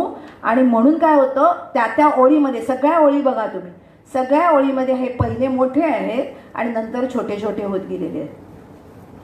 आणि हे छोटे छोटे होत गेल्यामुळे आणि त्यांच्यामध्ये असलेल्या बाहेरचे इलेक्ट्रॉन्सची संख्या पण वेगळी असल्यामुळे त्यांची केमिस्ट्री बदलत बदलत जाते. पण मला सांगायचा मुद्दा असा आहे की इथे हा लॅन्थॅनम आहे, नाही इथे आहे. ह्या लॅन्थॅनम नंतर इथे लॅन्थॅनम दाखवले आणि इथे ही 14 मूलद्रव्य आहेत जी ह्या जागी खरी असणार आहेत. आता इथे बघा गंमत अशी झाली आहे, ह्यांची ॲटॉमिक साईज, अणूंचा आकार साधारण सारखाच आहे, थोडा थोडाच बदलतोय. कारण अख्ख्या ह्या सगळ्या ओळीमध्ये थोडा थोडा बदलत जातो. ही ओळच एवढी मोठी आहे त्याच्यामध्ये तो थोडा थोडा बदलतोय. तुम्ही जर हे पहिलं लॅन्थॅनम आणि मधलं कुठलं तरी बघितलं तर तुम्हाला थोडा फरक दिसेल. पण जर लाईनीत बघत गेला तर बाजूबाजूचे जे जण आहेत ते बाजूबाजूच्यांचे आकार सारखेच आहेत. मगाशी आपण काय म्हटलं, आकार बदलत गेला की रिॲक्टिव्हिटी वाढते, किंवा बाहेरचे इलेक्ट्रॉन वेगळे असते, 1 इलेक्ट्रॉन आहे, 2 इलेक्ट्रॉन आहे, 3 इलेक्ट्रॉन असेल तर रिॲक्टिव्हिटी बदलते, गुणधर्म बदलतात. यांच्या बाबतीत काय झालंय, आकारही सारखे आहेत आणि बाहेरच्या ऑर्बिटमध्ये 3च इलेक्ट्रॉन आहेत की जे देऊ घेऊ शकतात. मग आता प्रश्न असा येतो की ह्यांना एकमेकांपासून वेगळं करायचं कसं. आणि हा एक खूप गहन आणि असा क्लिष्ट आणि खूप मजेशीर विषय आहे. जिथे कुठे त्याची खनिजं सापडतात तीही सगळी 3, 4, 5, 7, 7, 8 सगळी ही मूलद्रव्य एकत्रच असतात.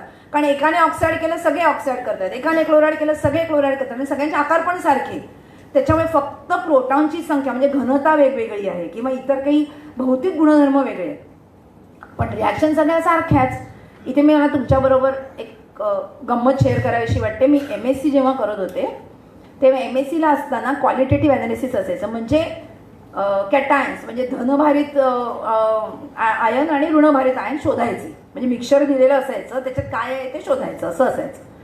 तर 100 मार्काचं प्रॅक्टिकल होतं. 100 मार्कामध्ये 8 मूलद्रव्य ओळखायची होती, 8 आयन. त्यातली 4 पॉझिटिव्ह आणि 4 निगेटिव्ह, म्हणजे क्लोराईड, ब्रोमाइड, आयोडाईड अशी 4 निगेटिव्ह आणि 4 पॉझिटिव्ह म्हणजे कॉपर असेल, आयन असेल आणि काही दुसरं काही त्यातलं आणखीन कुठलं असं असेल. पण त्या 4 कॅटायनमधलं एक ह्या लॅन्थेनाईडमधलं असायचं. आणि लॅन्थेनाईडची टेस्ट मिळणं खूप कठीण असतं, कारण त्याला अतिशय प्रिसाईज कंडिशन, अचूकता, हँड स्किल्स इतकं लागतं की त्याच्यातनं ते वेगळं करणं मिश्रणामधनं हा टफ जॉब असायचा. आणि युनिव्हर्सिटी इतकी हुशार की 100 मार्काच्या प्रॅक्टिकलमध्ये 8 गोष्टी शोधायच्या होत्या, त्यातल्या प्रत्येकाला 10-10 मार्क. 4 कॅटायन्स, 4 अनायन्स, 4 अनायन्सना 10-10 मार्क म्हणजे ते 40 मार्क. 4 कॅटायन्सपैकी 3 कॅटायन्सना 10-10 मार्क म्हणजे ते झाले 70 मार्क एकूण. आणि एक जे लॅन्थेनाईड होतं ना त्याला 30 मार्क होते. म्हणजे एक लॅन्थेनाईडची जर टेस्ट मिळाली तर डायरेक्ट 30 मार्क मिळायचे, पण ते मिळायचेच नाहीत. आणि आम्ही असं नेहमी म्हणायचो वर्षभर की आपली परीक्षा ना 70च मार्कांची, 100 नाहीच. कारण ते 30 डोनेटेड टू युनिव्हर्सिटी शक्यच नाही, करणंच शक्य नाही. कोणाला जर नशिबाने काय त्या दिवशी त्याला सुचलं आणि तो जर धड टेस्ट करू शकला आणि काही सांडासंडी झाली नाही आणि सगळेजण नीट, आणि एवढं सुंदर कलरफुल त्याचे ते प्रेसिपिटेट आणि सगळे रिॲक्शन्स असायचे ना. माझ्या लॅबमध्ये असं होतं, मी जिथे काम करायचे तिथे असं होतं की ते जे माझे सर होते ते मला म्हणायचे की, मी म्हणायचे ना की मला मिक्सचर बनवून द्या प्रॅक्टिसला, तर ते म्हणायचे की ही घे चावी, कपाट उघड, तुला पाहिजे ते सगळे एलिमेंट्स सॉल्ट्स घे, त्याचं मिक्सचर बनव आणि तूच सेपरेट कर. आता प्रश्न असा असायचा की मीच बनवलेलं, मीच लॅन्थेनाईड मला माहिती आहे ते घातलेलं, त्याच्यामुळे मी ते सेपरेट करू शकायचे. पण परीक्षेच्या वेळेला काय मी बनवलेलं नव्हतं, त्याच्यामुळे तिथे काय झालं मला माहीत नाही, पण मार्क बरे पडले. म्हणजे बहुतेक मला ते लॅन्थेनाईड मिळालं असणार असं आम्ही सर्वांनी मिळून तो समज काढला की तुला एवढे बरे मार्क मग तुला लॅन्थेनाईड मिळालं म्हणजे आपोआपच मिळालं असणार. ते कठीण असतं खूप. आता जर मी एवढं सगळं लॅन्थेनाईडबद्दल बोलते तर काय ॲक्टिनाईड्सचं काय खालचे हे ॲक्टिनाईड्स. गमतीची गोष्ट म्हणजे ॲक्टिनाईड्समध्ये 90 युरॅनियमपर्यंत नैसर्गिक, युरॅनियमच्या पुढचं 93 नेपच्युनियमपासून पुढचे आर्टिफिशियल लॅबमध्ये तयार होतात, निसर्गात आढळतच नाही, लॅबमध्ये तयार होतात, किरणोत्सारी आहेत, त्यांना लाईफ आहे, संपतात, ते एनर्जी सगळी देऊन किरणोत्सार करून बदलतात, त्यांच्या दुसऱ्या मूलद्रव्यात रूपांतर होतं. आणि मग असं सगळं असताना त्यांचे आकार सारखे, त्यांचं सगळं सारखं, त्यांना सेपरेट कसं करायचं हा इतका चॅलेंज आहे. आणि वैज्ञानिकांनी तो चॅलेंज घेतला. मला खरंच अप्रूप वाटतं. मला खरंच जाऊन ज्या वैज्ञानिकांनी ह्या मूलद्रव्यांचे शोध लावले पुढच्या सगळ्या, आत्तासुद्धा 3-4 वर्षापूर्वी शेवटची 4 मूलद्रव्य शोधली गेली, हे इतकं क्लिष्ट आणि इतकं गुंतागुंतीचं आहे. काही काही एलिमेंट तर काही मिनिटच असतात. आधी एकतर ती तयार एवढीशीच होतात, म्हणजे 4-5 अणू 10 अणू एवढेच तयार होतात लॅबोरेटरीमध्ये. त्या 10 अणू कळेपर्यंत ते नष्ट झालेले असतात, म्हणजे त्यांचं काहीतरी दुसरं झालेलं असतं. हे शोधायचं कसं? आणि त्यावेळेला पिरियॉडिक टेबल कामी येतं की हा इथला आहे, हा असा वागला, म्हणजे याच्यामध्ये इतके प्रोटॉन आणि म्हणजे याचे गुणधर्म असे असणार. कारण गुणधर्म शोधणार कसे? ते काय असं घेऊन हातात बघूच नाही शकत, त्याच्या टेस्ट करूच नाही शकत. तर अशी ही सगळी आवर्त सारणी अत्यंत विस्मयजनक, अत्यंत शिकवणारी, म्हणजे एवढीच शिकवावी. म्हणजे मला तर वाटतं कॉलेजमध्ये आणि शाळांमध्ये पाठ्यपुस्तकामध्ये केमिस्ट्री असे वेगवेगळे 10-12 चॅप्टर न ठेवता फक्त पिरियॉडिक टेबल, जरी 5वी पासून 10वी पर्यंत वेगवेगळे त्याचे कंगोरे लावले तरी अख्खं रसायनशास्त्र शिकून होईल आपोआप. आणि इंटरेस्टिंग होईल आणि लक्षात ठेवायला सोपं होईल. कारण पाठ करायला नको, एक पाठ केला की अख्खा ग्रुप पाठ होतो, प्रश्न मिटला, हो की नाही. आणि मग म्हणून मला असं वाटतं, हे ॲक्टिनाइड्सबद्दल मी आत्ता बोलले, आर्टिफिशियल एलिमेंट्स आहेत पुढची. आणि म्हणून पिरियॉडिक टेबल जर नसलं असतं तर काय झालं असतं, तर आपल्याला सगळ्यांना 118च्या 118 मूलद्रव्यांचे वैयक्तिक गुणधर्म पाठ करायला लागले असते इंडिव्हिज्युअली, आणि ते लक्षात ठेवायला लागले असते. आणि आपल्याला तर जाऊ देत, वैज्ञानिकांना त्याच्याहून, कारण ते त्याच्यावरती काम करतात. आता आपण लिथियम बॅटरीचं नोबेल प्राईज मिळालं, त्यांनी कसं काम केलं, त्यांनी पण हा मूलद्रव्य, मग ह्याच्यासारखं दुसरं कुठलं आहे पिरियॉडिक टेबलमध्ये, मग त्याचा वापर करावा का, असं करत करत शोध लागत असतात. पिरियॉडिक टेबलवरती आधारित रसायनशास्त्राचे शोध खूपशा प्रमाणावर लागतात. असं असताना 118 वेगवेगळे लक्षात ठेवायचे आणि मग ते वापरायचे, ही गोष्ट क्लिष्ट झाली असती. आणि म्हणून आवर्त सारणी आणि म्हणून ही आश्चर्यजनक आवर्तनं जी नॅचरलीच आहेत ती आपल्याला समजली आणि आपल्या उपयोगात आणता आली. ह्याच्यासारखं दुसरं म्हणजे काय म्हणतात त्याला, आपल्याला ही रसायनशास्त्राची किंवा मेंडेलिव्हची एक देणगी आहे असं आपण समजा, मोस्लेची एक देणगी आहे असं समजायला हरकत नाही. तर ह्या 118 एलिमेंट्सचे आणि त्यांच्यामध्ये असलेल्या विस्मयजनक आवर्तनांचे हे सगळे मला वाटलेले अनुभव मी तुमच्या सगळ्यांच्या बरोबर शेअर केले. हे शेअर करताना मला खूप मजा आली. इथे एवढं बोलते आणि आता इथेच थांबते. काय हां, प्रयोग मी बाजूला ठेवला होता, कारण एकदा प्रयोगासाठी आपण हल्लो की ते हलणार. हा प्रयोग आपण आता बघणार आहोत. मी भाषण द्यायचं थांबते. प्रयोग कसला आहे माहिती आहे, मगाशी आपण बघितलं iodide bromide, chloride bromide iodide. Chloride आपण ग्रीनिश येल्लो किंवा कलरलेस, आपल्याला तो एवढा कमी प्रमाणात क्लोरीन घेतला की आपल्याला त्याचा तो येल्लो कलर दिसत नाही. ब्रोमीनचा ब्राऊन कलर, आयोडीनचा व्हायलेट कलर हे खरंच दिसतात का, असा प्रश्न आपल्या सगळ्यांच्या मनात येऊ शकतो. तर आज त्याचं उत्तर आपण इथे बघूया. एक छोटासा प्रयोग करणार आहोत ज्याच्यातनं हे हॅलाइड्स आपल्याला इथे बघता येतील. मी कन्सेप्ट्स अनलिमिटेडची आमची अख्खी टीम इथे आलेली आहे. सुजाता मॅडम आहेत, मनू मॅडम आहेत आणि जयश्री मॅडम आहेत. मी मनू मॅडमना रिक्वेस्ट करते की त्यांनी तुम्हाला मदत लागणार आहे मॅम.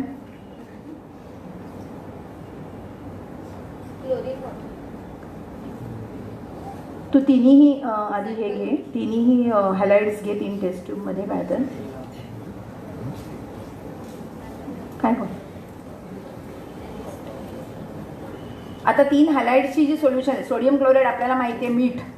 हां, तर मीठ कसं असतं, पांढऱ्या रंगाचं सॉल्ट. हे सगळी पांढऱ्याच रंगाची सॉल्ट असतात. हां, म्हणजे जर अशी मी तुम्हाला क्षार दाखवले तर तुम्हाला फरकच कळणार नाही की कुठलं सोडियम क्लोराईड कुठलं पोटॅशियम आयोडाईड.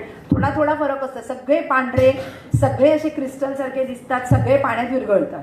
पाण्यात विरघळल्यानंतर ते ट्रान्सपरंट असं सोल्युशन बनतं. तर ती घालते, काय घातलं आपल्याला माहित नाही. जो रंग येईल त्याच्यावरून आपण ठरवूया की कशात काय होतं, कशात क्लोराईड होतं, कशात ब्रोमाइड होतं, कशात आयोडाईड होतं. कळायला काय मार्ग नाही आहे, कारण तिन्ही कलरलेसच आहे.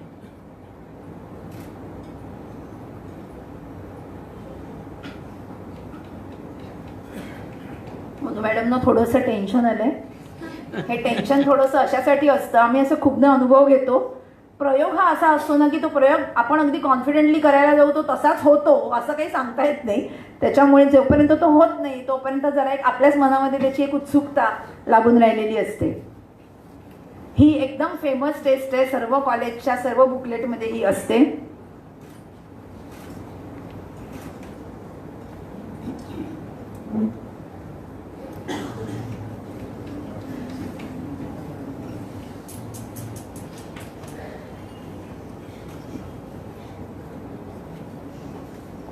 ती काही अब्रका डब्रका वगैरे असं काही जादू करत नाही आहे. ती सरळ सोल्युशन घालते आणि ती कोणती सोल्युशन घालते तुम्हाला पाहिजे असेल तर मी नंतर सांगू शकेन.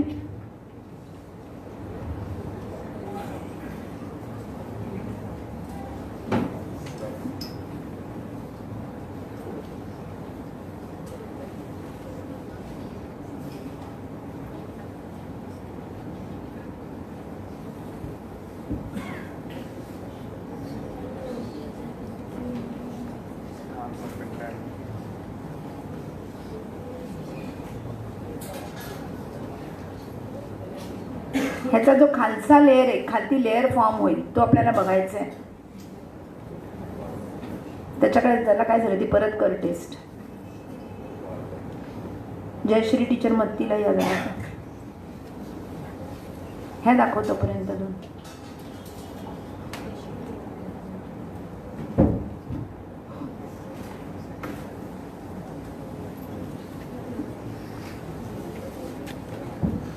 ही कलरलेस आहे, ही क्लोराईड आहे आणि याला आपण काहीच कलरच दिसत नाहीये, जरा पण काही नाही. हा खालचा लेअर बघायचा असतो, तो खालचा लेअर आहे क्लोरोफॉर्मचा लेअर, तर त्याच्यामध्ये काही कलर दिसत नाही, म्हणजे हे क्लोराईड असायला हवं.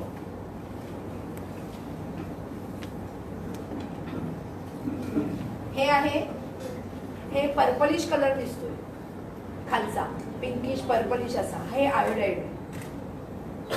आणि तिने परत तेच मी मगाशी म्हणून म्हटलं तसं की प्रत्येक वेळेला ते तसंच त्याचं एक अचूक कॉम्बिनेशन जमायला लागतं. हा आयोडाईड आहे, हा ब्रोमाइड आहे, हा ब्रोमाइड आहे. आणि मी म्हटलं तसं खालती गटात आपण जेव्हा जातो तेव्हा डार्कर व्हायला लागतं. तो क्लोराईड, क्लोराईड हा क्लोराईड, हा ब्रोमाइड आणि हा आयोडाईड. तर ह्याच्यामध्ये आपल्याला कलर डिफरन्स सहज कळतो आणि त्याच्यावरनं आपल्याला ते कोणता क्षार आहे तो ओळखता येतो. आणि ही टेस्ट सहज, काही फिटिंगची गरज नाही, काही अवघड केमिकल नाही, सहज करता येण्यासारखी ही टेस्ट आहे. तर ही टेस्ट तुम्हाला सर्वांना दाखवून मी तुम्हा सर्वांचे आभार मानते. आणि तुम्ही सगळ्यांनी एवढा वेळ हे थोडंसं टेक्निकल आणि थोडंसं नॉन टेक्निकल असलेलं पिरियॉडिक टेबलबद्दलचं भाषण ऐकते आणि पुढे जाऊन पिरियॉडिक टेबल वाचाल, त्याचा अभ्यास करा किंवा त्याचा आनंद घ्याल याची मला खात्री आहे. धन्यवाद.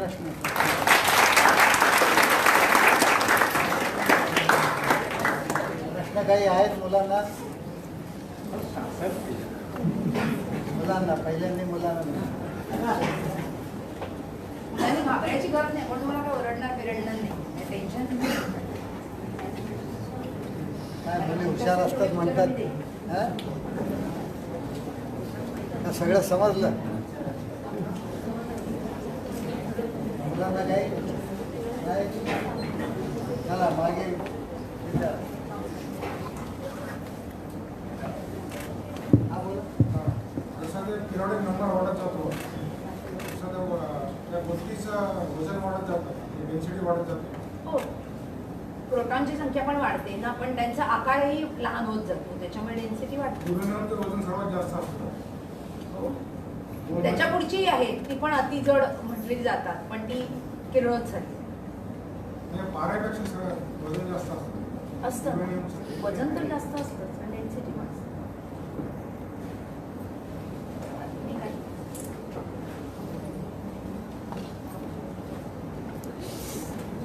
आणखीन काही प्रश्न कोणाला? हा बोरॉनच्या प्रॉपर्टीज काय आहेत? काय बोरॉनच्या प्रॉपर्टीज काय आहेत? का ते मेटल वेळे का म्हणून का म्हणजे असं का बोरानच का तुझ्या मनात आलं? मग मी सांगतो. Banana bonds end bonds, banana bonds end bonds याविषयी मला हो, मग आपण ते खूप नंतर त्याच्याबद्दल मला बरंच तुझ्याशी एक्सप्लेन करायला लागेल, म्हणजे ते कसे देवाणघेवाण करतात, आपण नंतर बोलू. आणखीन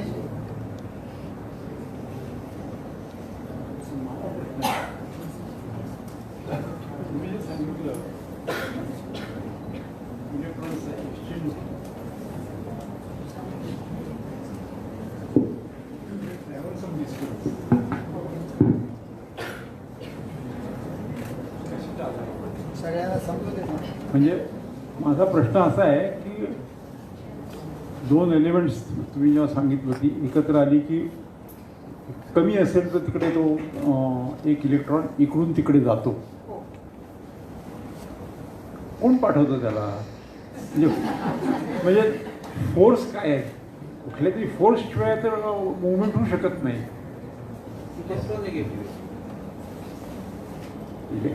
इलेक्ट्रॉनिक जेव्हा समजा आता सोडियमचा अणू, उदाहरण घेऊ, सोडियमचा अणू आहे, त्याच्या बाह्यतम एक इलेक्ट्रॉन आहे.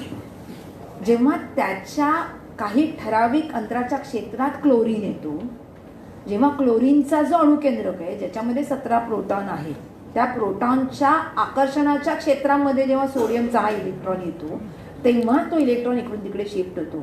कुठेतरी सोडियम आहे आणि कुठेतरी क्लोरीन आहे, तर ते एकमेकांकडे खेचले जात नाही. एका ठराविक अंतरापर्यंत ते आले की जेव्हा क्लोरीनच्या अणुकेंद्रकाचं क्षेत्र असेल, attraction force of nucleus proton which pulls this electron असं there. म्हणतं की आयन तयार झाली आणि मूळ अणू याच्यात जास्त स्थिर कोण आहे सोप्या याच्यात म्हणतो हां सोडियमच्या बाबतीत सोडियम प्लस मी सोप्या भाषेत म्हणतो तर स्थिर असलं त्याला जास्त स्टॅबिलिटी ते इलेक्ट्रॉन पटकन देण्याचा प्रयत्न करतो. इलेक्ट्रॉन आणि दोन गोष्टी घडतात आणि क्लोरीनच्या एक बाबतीत हां क्लोरीन एक तर क्लोरीनचं न्यूक्लिअर हे म्हणतो ना.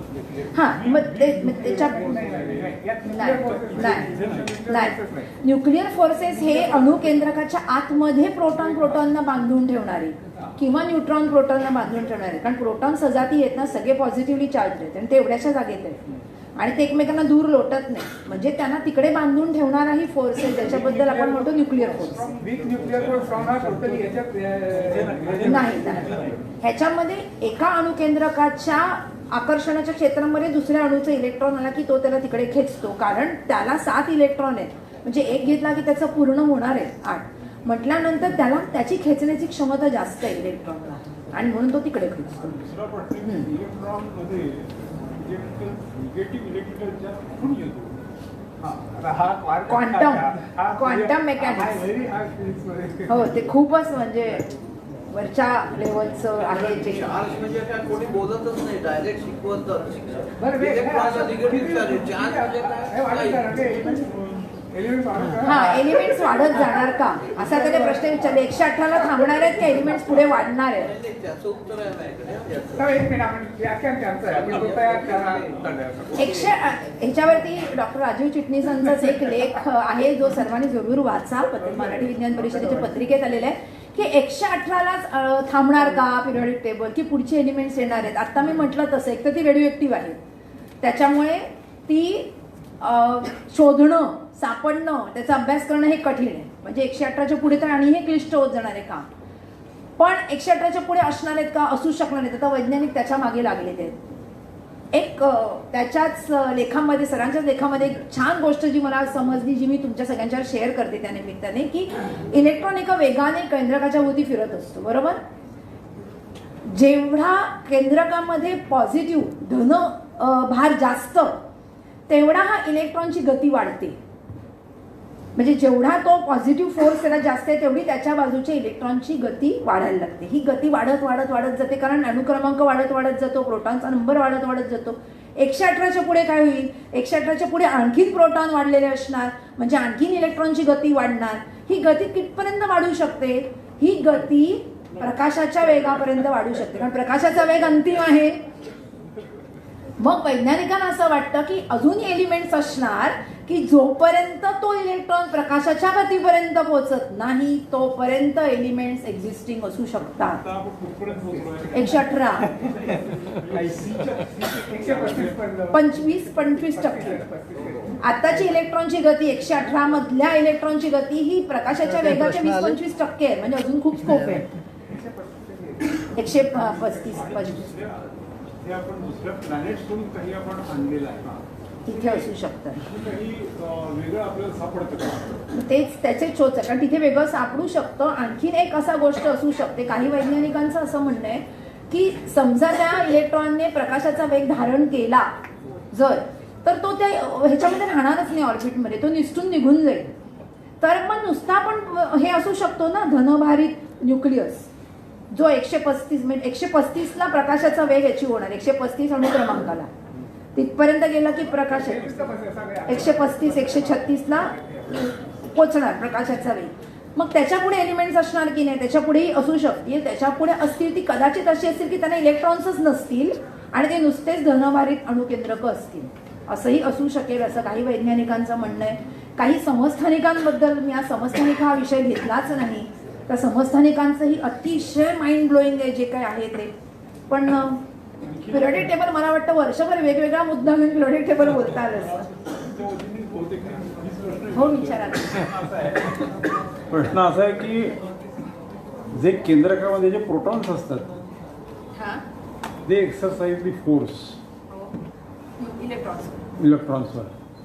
हा फोर्स काय आनंद आहे का? म्हणजे का संपतो का? प्रोटॉन्सची शक्ती संपते का कुठे?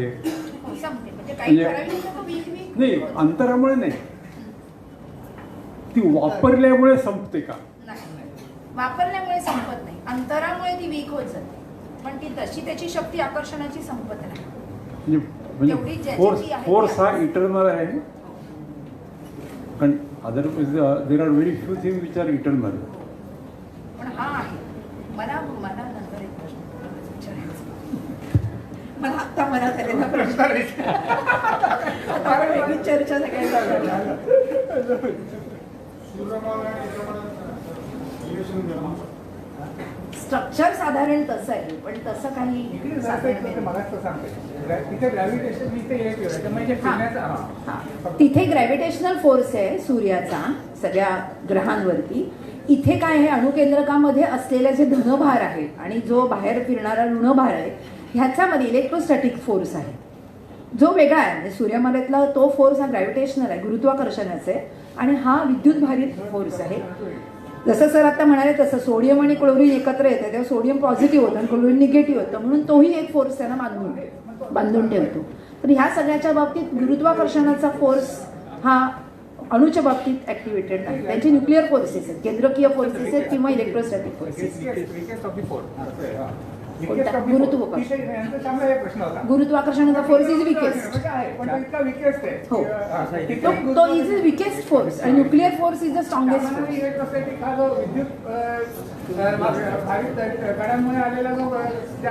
जास्त असणार. तेच गुरुत्वाकर्षणाचा फोर्स अत्यंत अशक्त क्षीण फोर्स आहे. मुलं कंटाळली, मुलांनी बॅगा उचलायला सुरुवात केली, वेळ आहे. माझी पण बॅग उचलायची आहे मला. 5 मिनिटं. शेवटचा प्रश्न. सांगितल्याप्रमाणे जे काही मित्र आहेत ते स्फोट पोटॅशियम म्हणजे पाण्याच्या समुद्रात ते स्फोट होतो. हा, स्फोट होत नाही त्यांचा. खूप उष्णता निर्माण झाल्यामुळे त्या पाण्याची वाफ होते. साठवली का जात नाही? साठवली बिठवली ती काही जात नाही. ती कशी साठवणार नाही? ते किती क्षणार्धाचं आहे ते. ती उष्णता साठवता येत नाही. हा, स्टोअर कशात करतात? केरोसिन मध्ये. केरोसिन, हो हो, ही सगळी मूलद्रव्य केरोसिन मध्ये घातली जातात. सोडियम, पोटॅशियम कामाच्या वेळेला ती बाहेर काढतात आणि ती अतिशय ड्राय, म्हणजे आम्ही तेव्हा ते टिश्यू पेपरवर घ्यायचो आणि ड्राय असताना त्याला पाणी लागू द्यायचं नाही आणि मग त्याचं काम करायचं. तर त्याच्यावर काम करता येतं, पण ते अतिशय ड्राय कंडिशनला करावं लागतं, पण करता येतं. केरोसिनमध्ये साठवतात. केरोसिनच वापरतात, कारण केरोसिनला ते रिॲक्ट होत नाही. सोडियम केरोसिन बरोबर रिॲक्ट होत नाही, म्हणून ते वापरतात. बाकीचं कुठलं वापरलं तर परत रिॲक्ट होईल किंवा ते सॉल्व्हंट जोडून जाईल, असं नाही होतं. आणि आर्थिकदृष्ट्या पण चीज पाहिजे ना आपण. हां, बोल.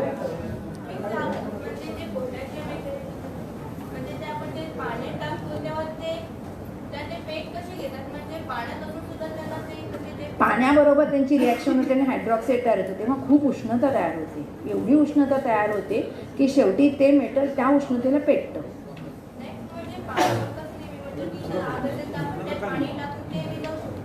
मग ते थोड्या वेळाने विजतंच ना, ते काही कायमचं नसतं ना तिथे. तेवढ्या वेळापुरते ती रिॲक्शन संपली की ती विजते, ती पाण्यानेच विजली जाते. पण जेवढ्या भागाला, ज्या पाण्याच्या भागाला ते मेटल स्पर्श करतं तेवढ्या भागात ते पाणी उरत नाही, ते हायड्रॉक्साईड तयार होतं. पाणी आजूबाजूने असतं, मग हायड्रॉक्साईड तयार होण्यापुरते ते पेटतं. मग एकदा हायड्रॉक्साईड तयार झालं की पुन्हा ते सगळं विजतं. छान, गुड. त्यांचे प्रश्न मी घरी गेले. काय बोलतो? पिरियोडिक टेबल आणि डिव्लॉग आहे ना, त्याचं ट्रान्सलेशन एलिमेंट का म्हटलं जातं? हां, ट्रान्झिशन एलिमेंट. मी मगाशी सांगितलं त्यांना संक्रामक मूलद्रव्य म्हणतात. ट्रान्झिशन एलिमेंट कारण त्यांची बाह्यतम कक्षा नाही, बाह्यतम कक्षा आणि त्याच्या आतली कक्षा, अशा 2 कक्षेमधली इलेक्ट्रॉन भाग घेतात रासायनिक अभिक्रियांमध्ये आणि म्हणून त्यांना ट्रान्झिशन एलिमेंट म्हणतात. वेलकम. प्रश्न नाहीये, एक उपयुक्त वस्तू आहे.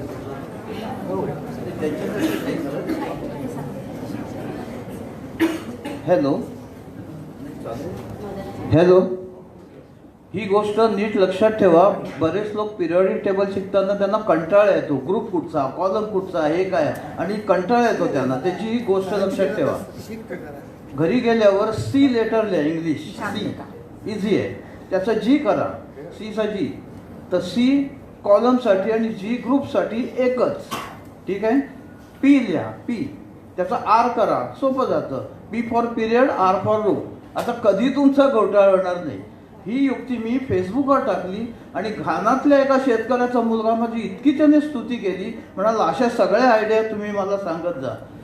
तो नेहमी लिहितो. ठीक आहे, अशा माझ्याकडे कितीतरी आयडिया आहेत. पण फेसबुकचा ॲड्रेस तुम्ही घ्या. इथे काही लोकांनी फोटो काढून घेतले.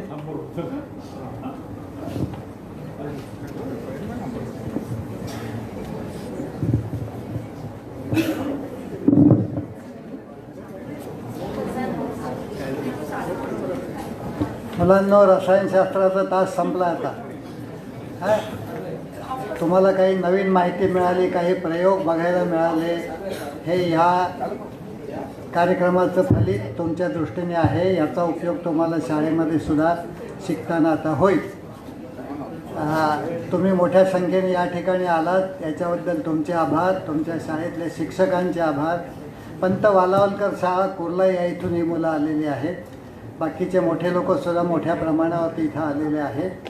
सगळ्यांचे आभार. पुढचं भाषण ते सुद्धा 4थ्या शुक्रवारी होणार आहे. आपण साधारणपणे 3ऱ्या शुक्रवारी जमतो, पण पुढच्या महिन्यात ते काही अडचण असल्याने 24 जानेवारी 2020 या नवीन वर्षामधल्या शुक्रवारी संध्याकाळी 5ला इथेच पुण्याचे प्राध्यापक विनय र यांचं भाषण प्रकाश आणि अंधार या संदर्भामध्ये आहे. त्याला तुम्ही परत मोठ्या संख्येने या. धन्यवाद.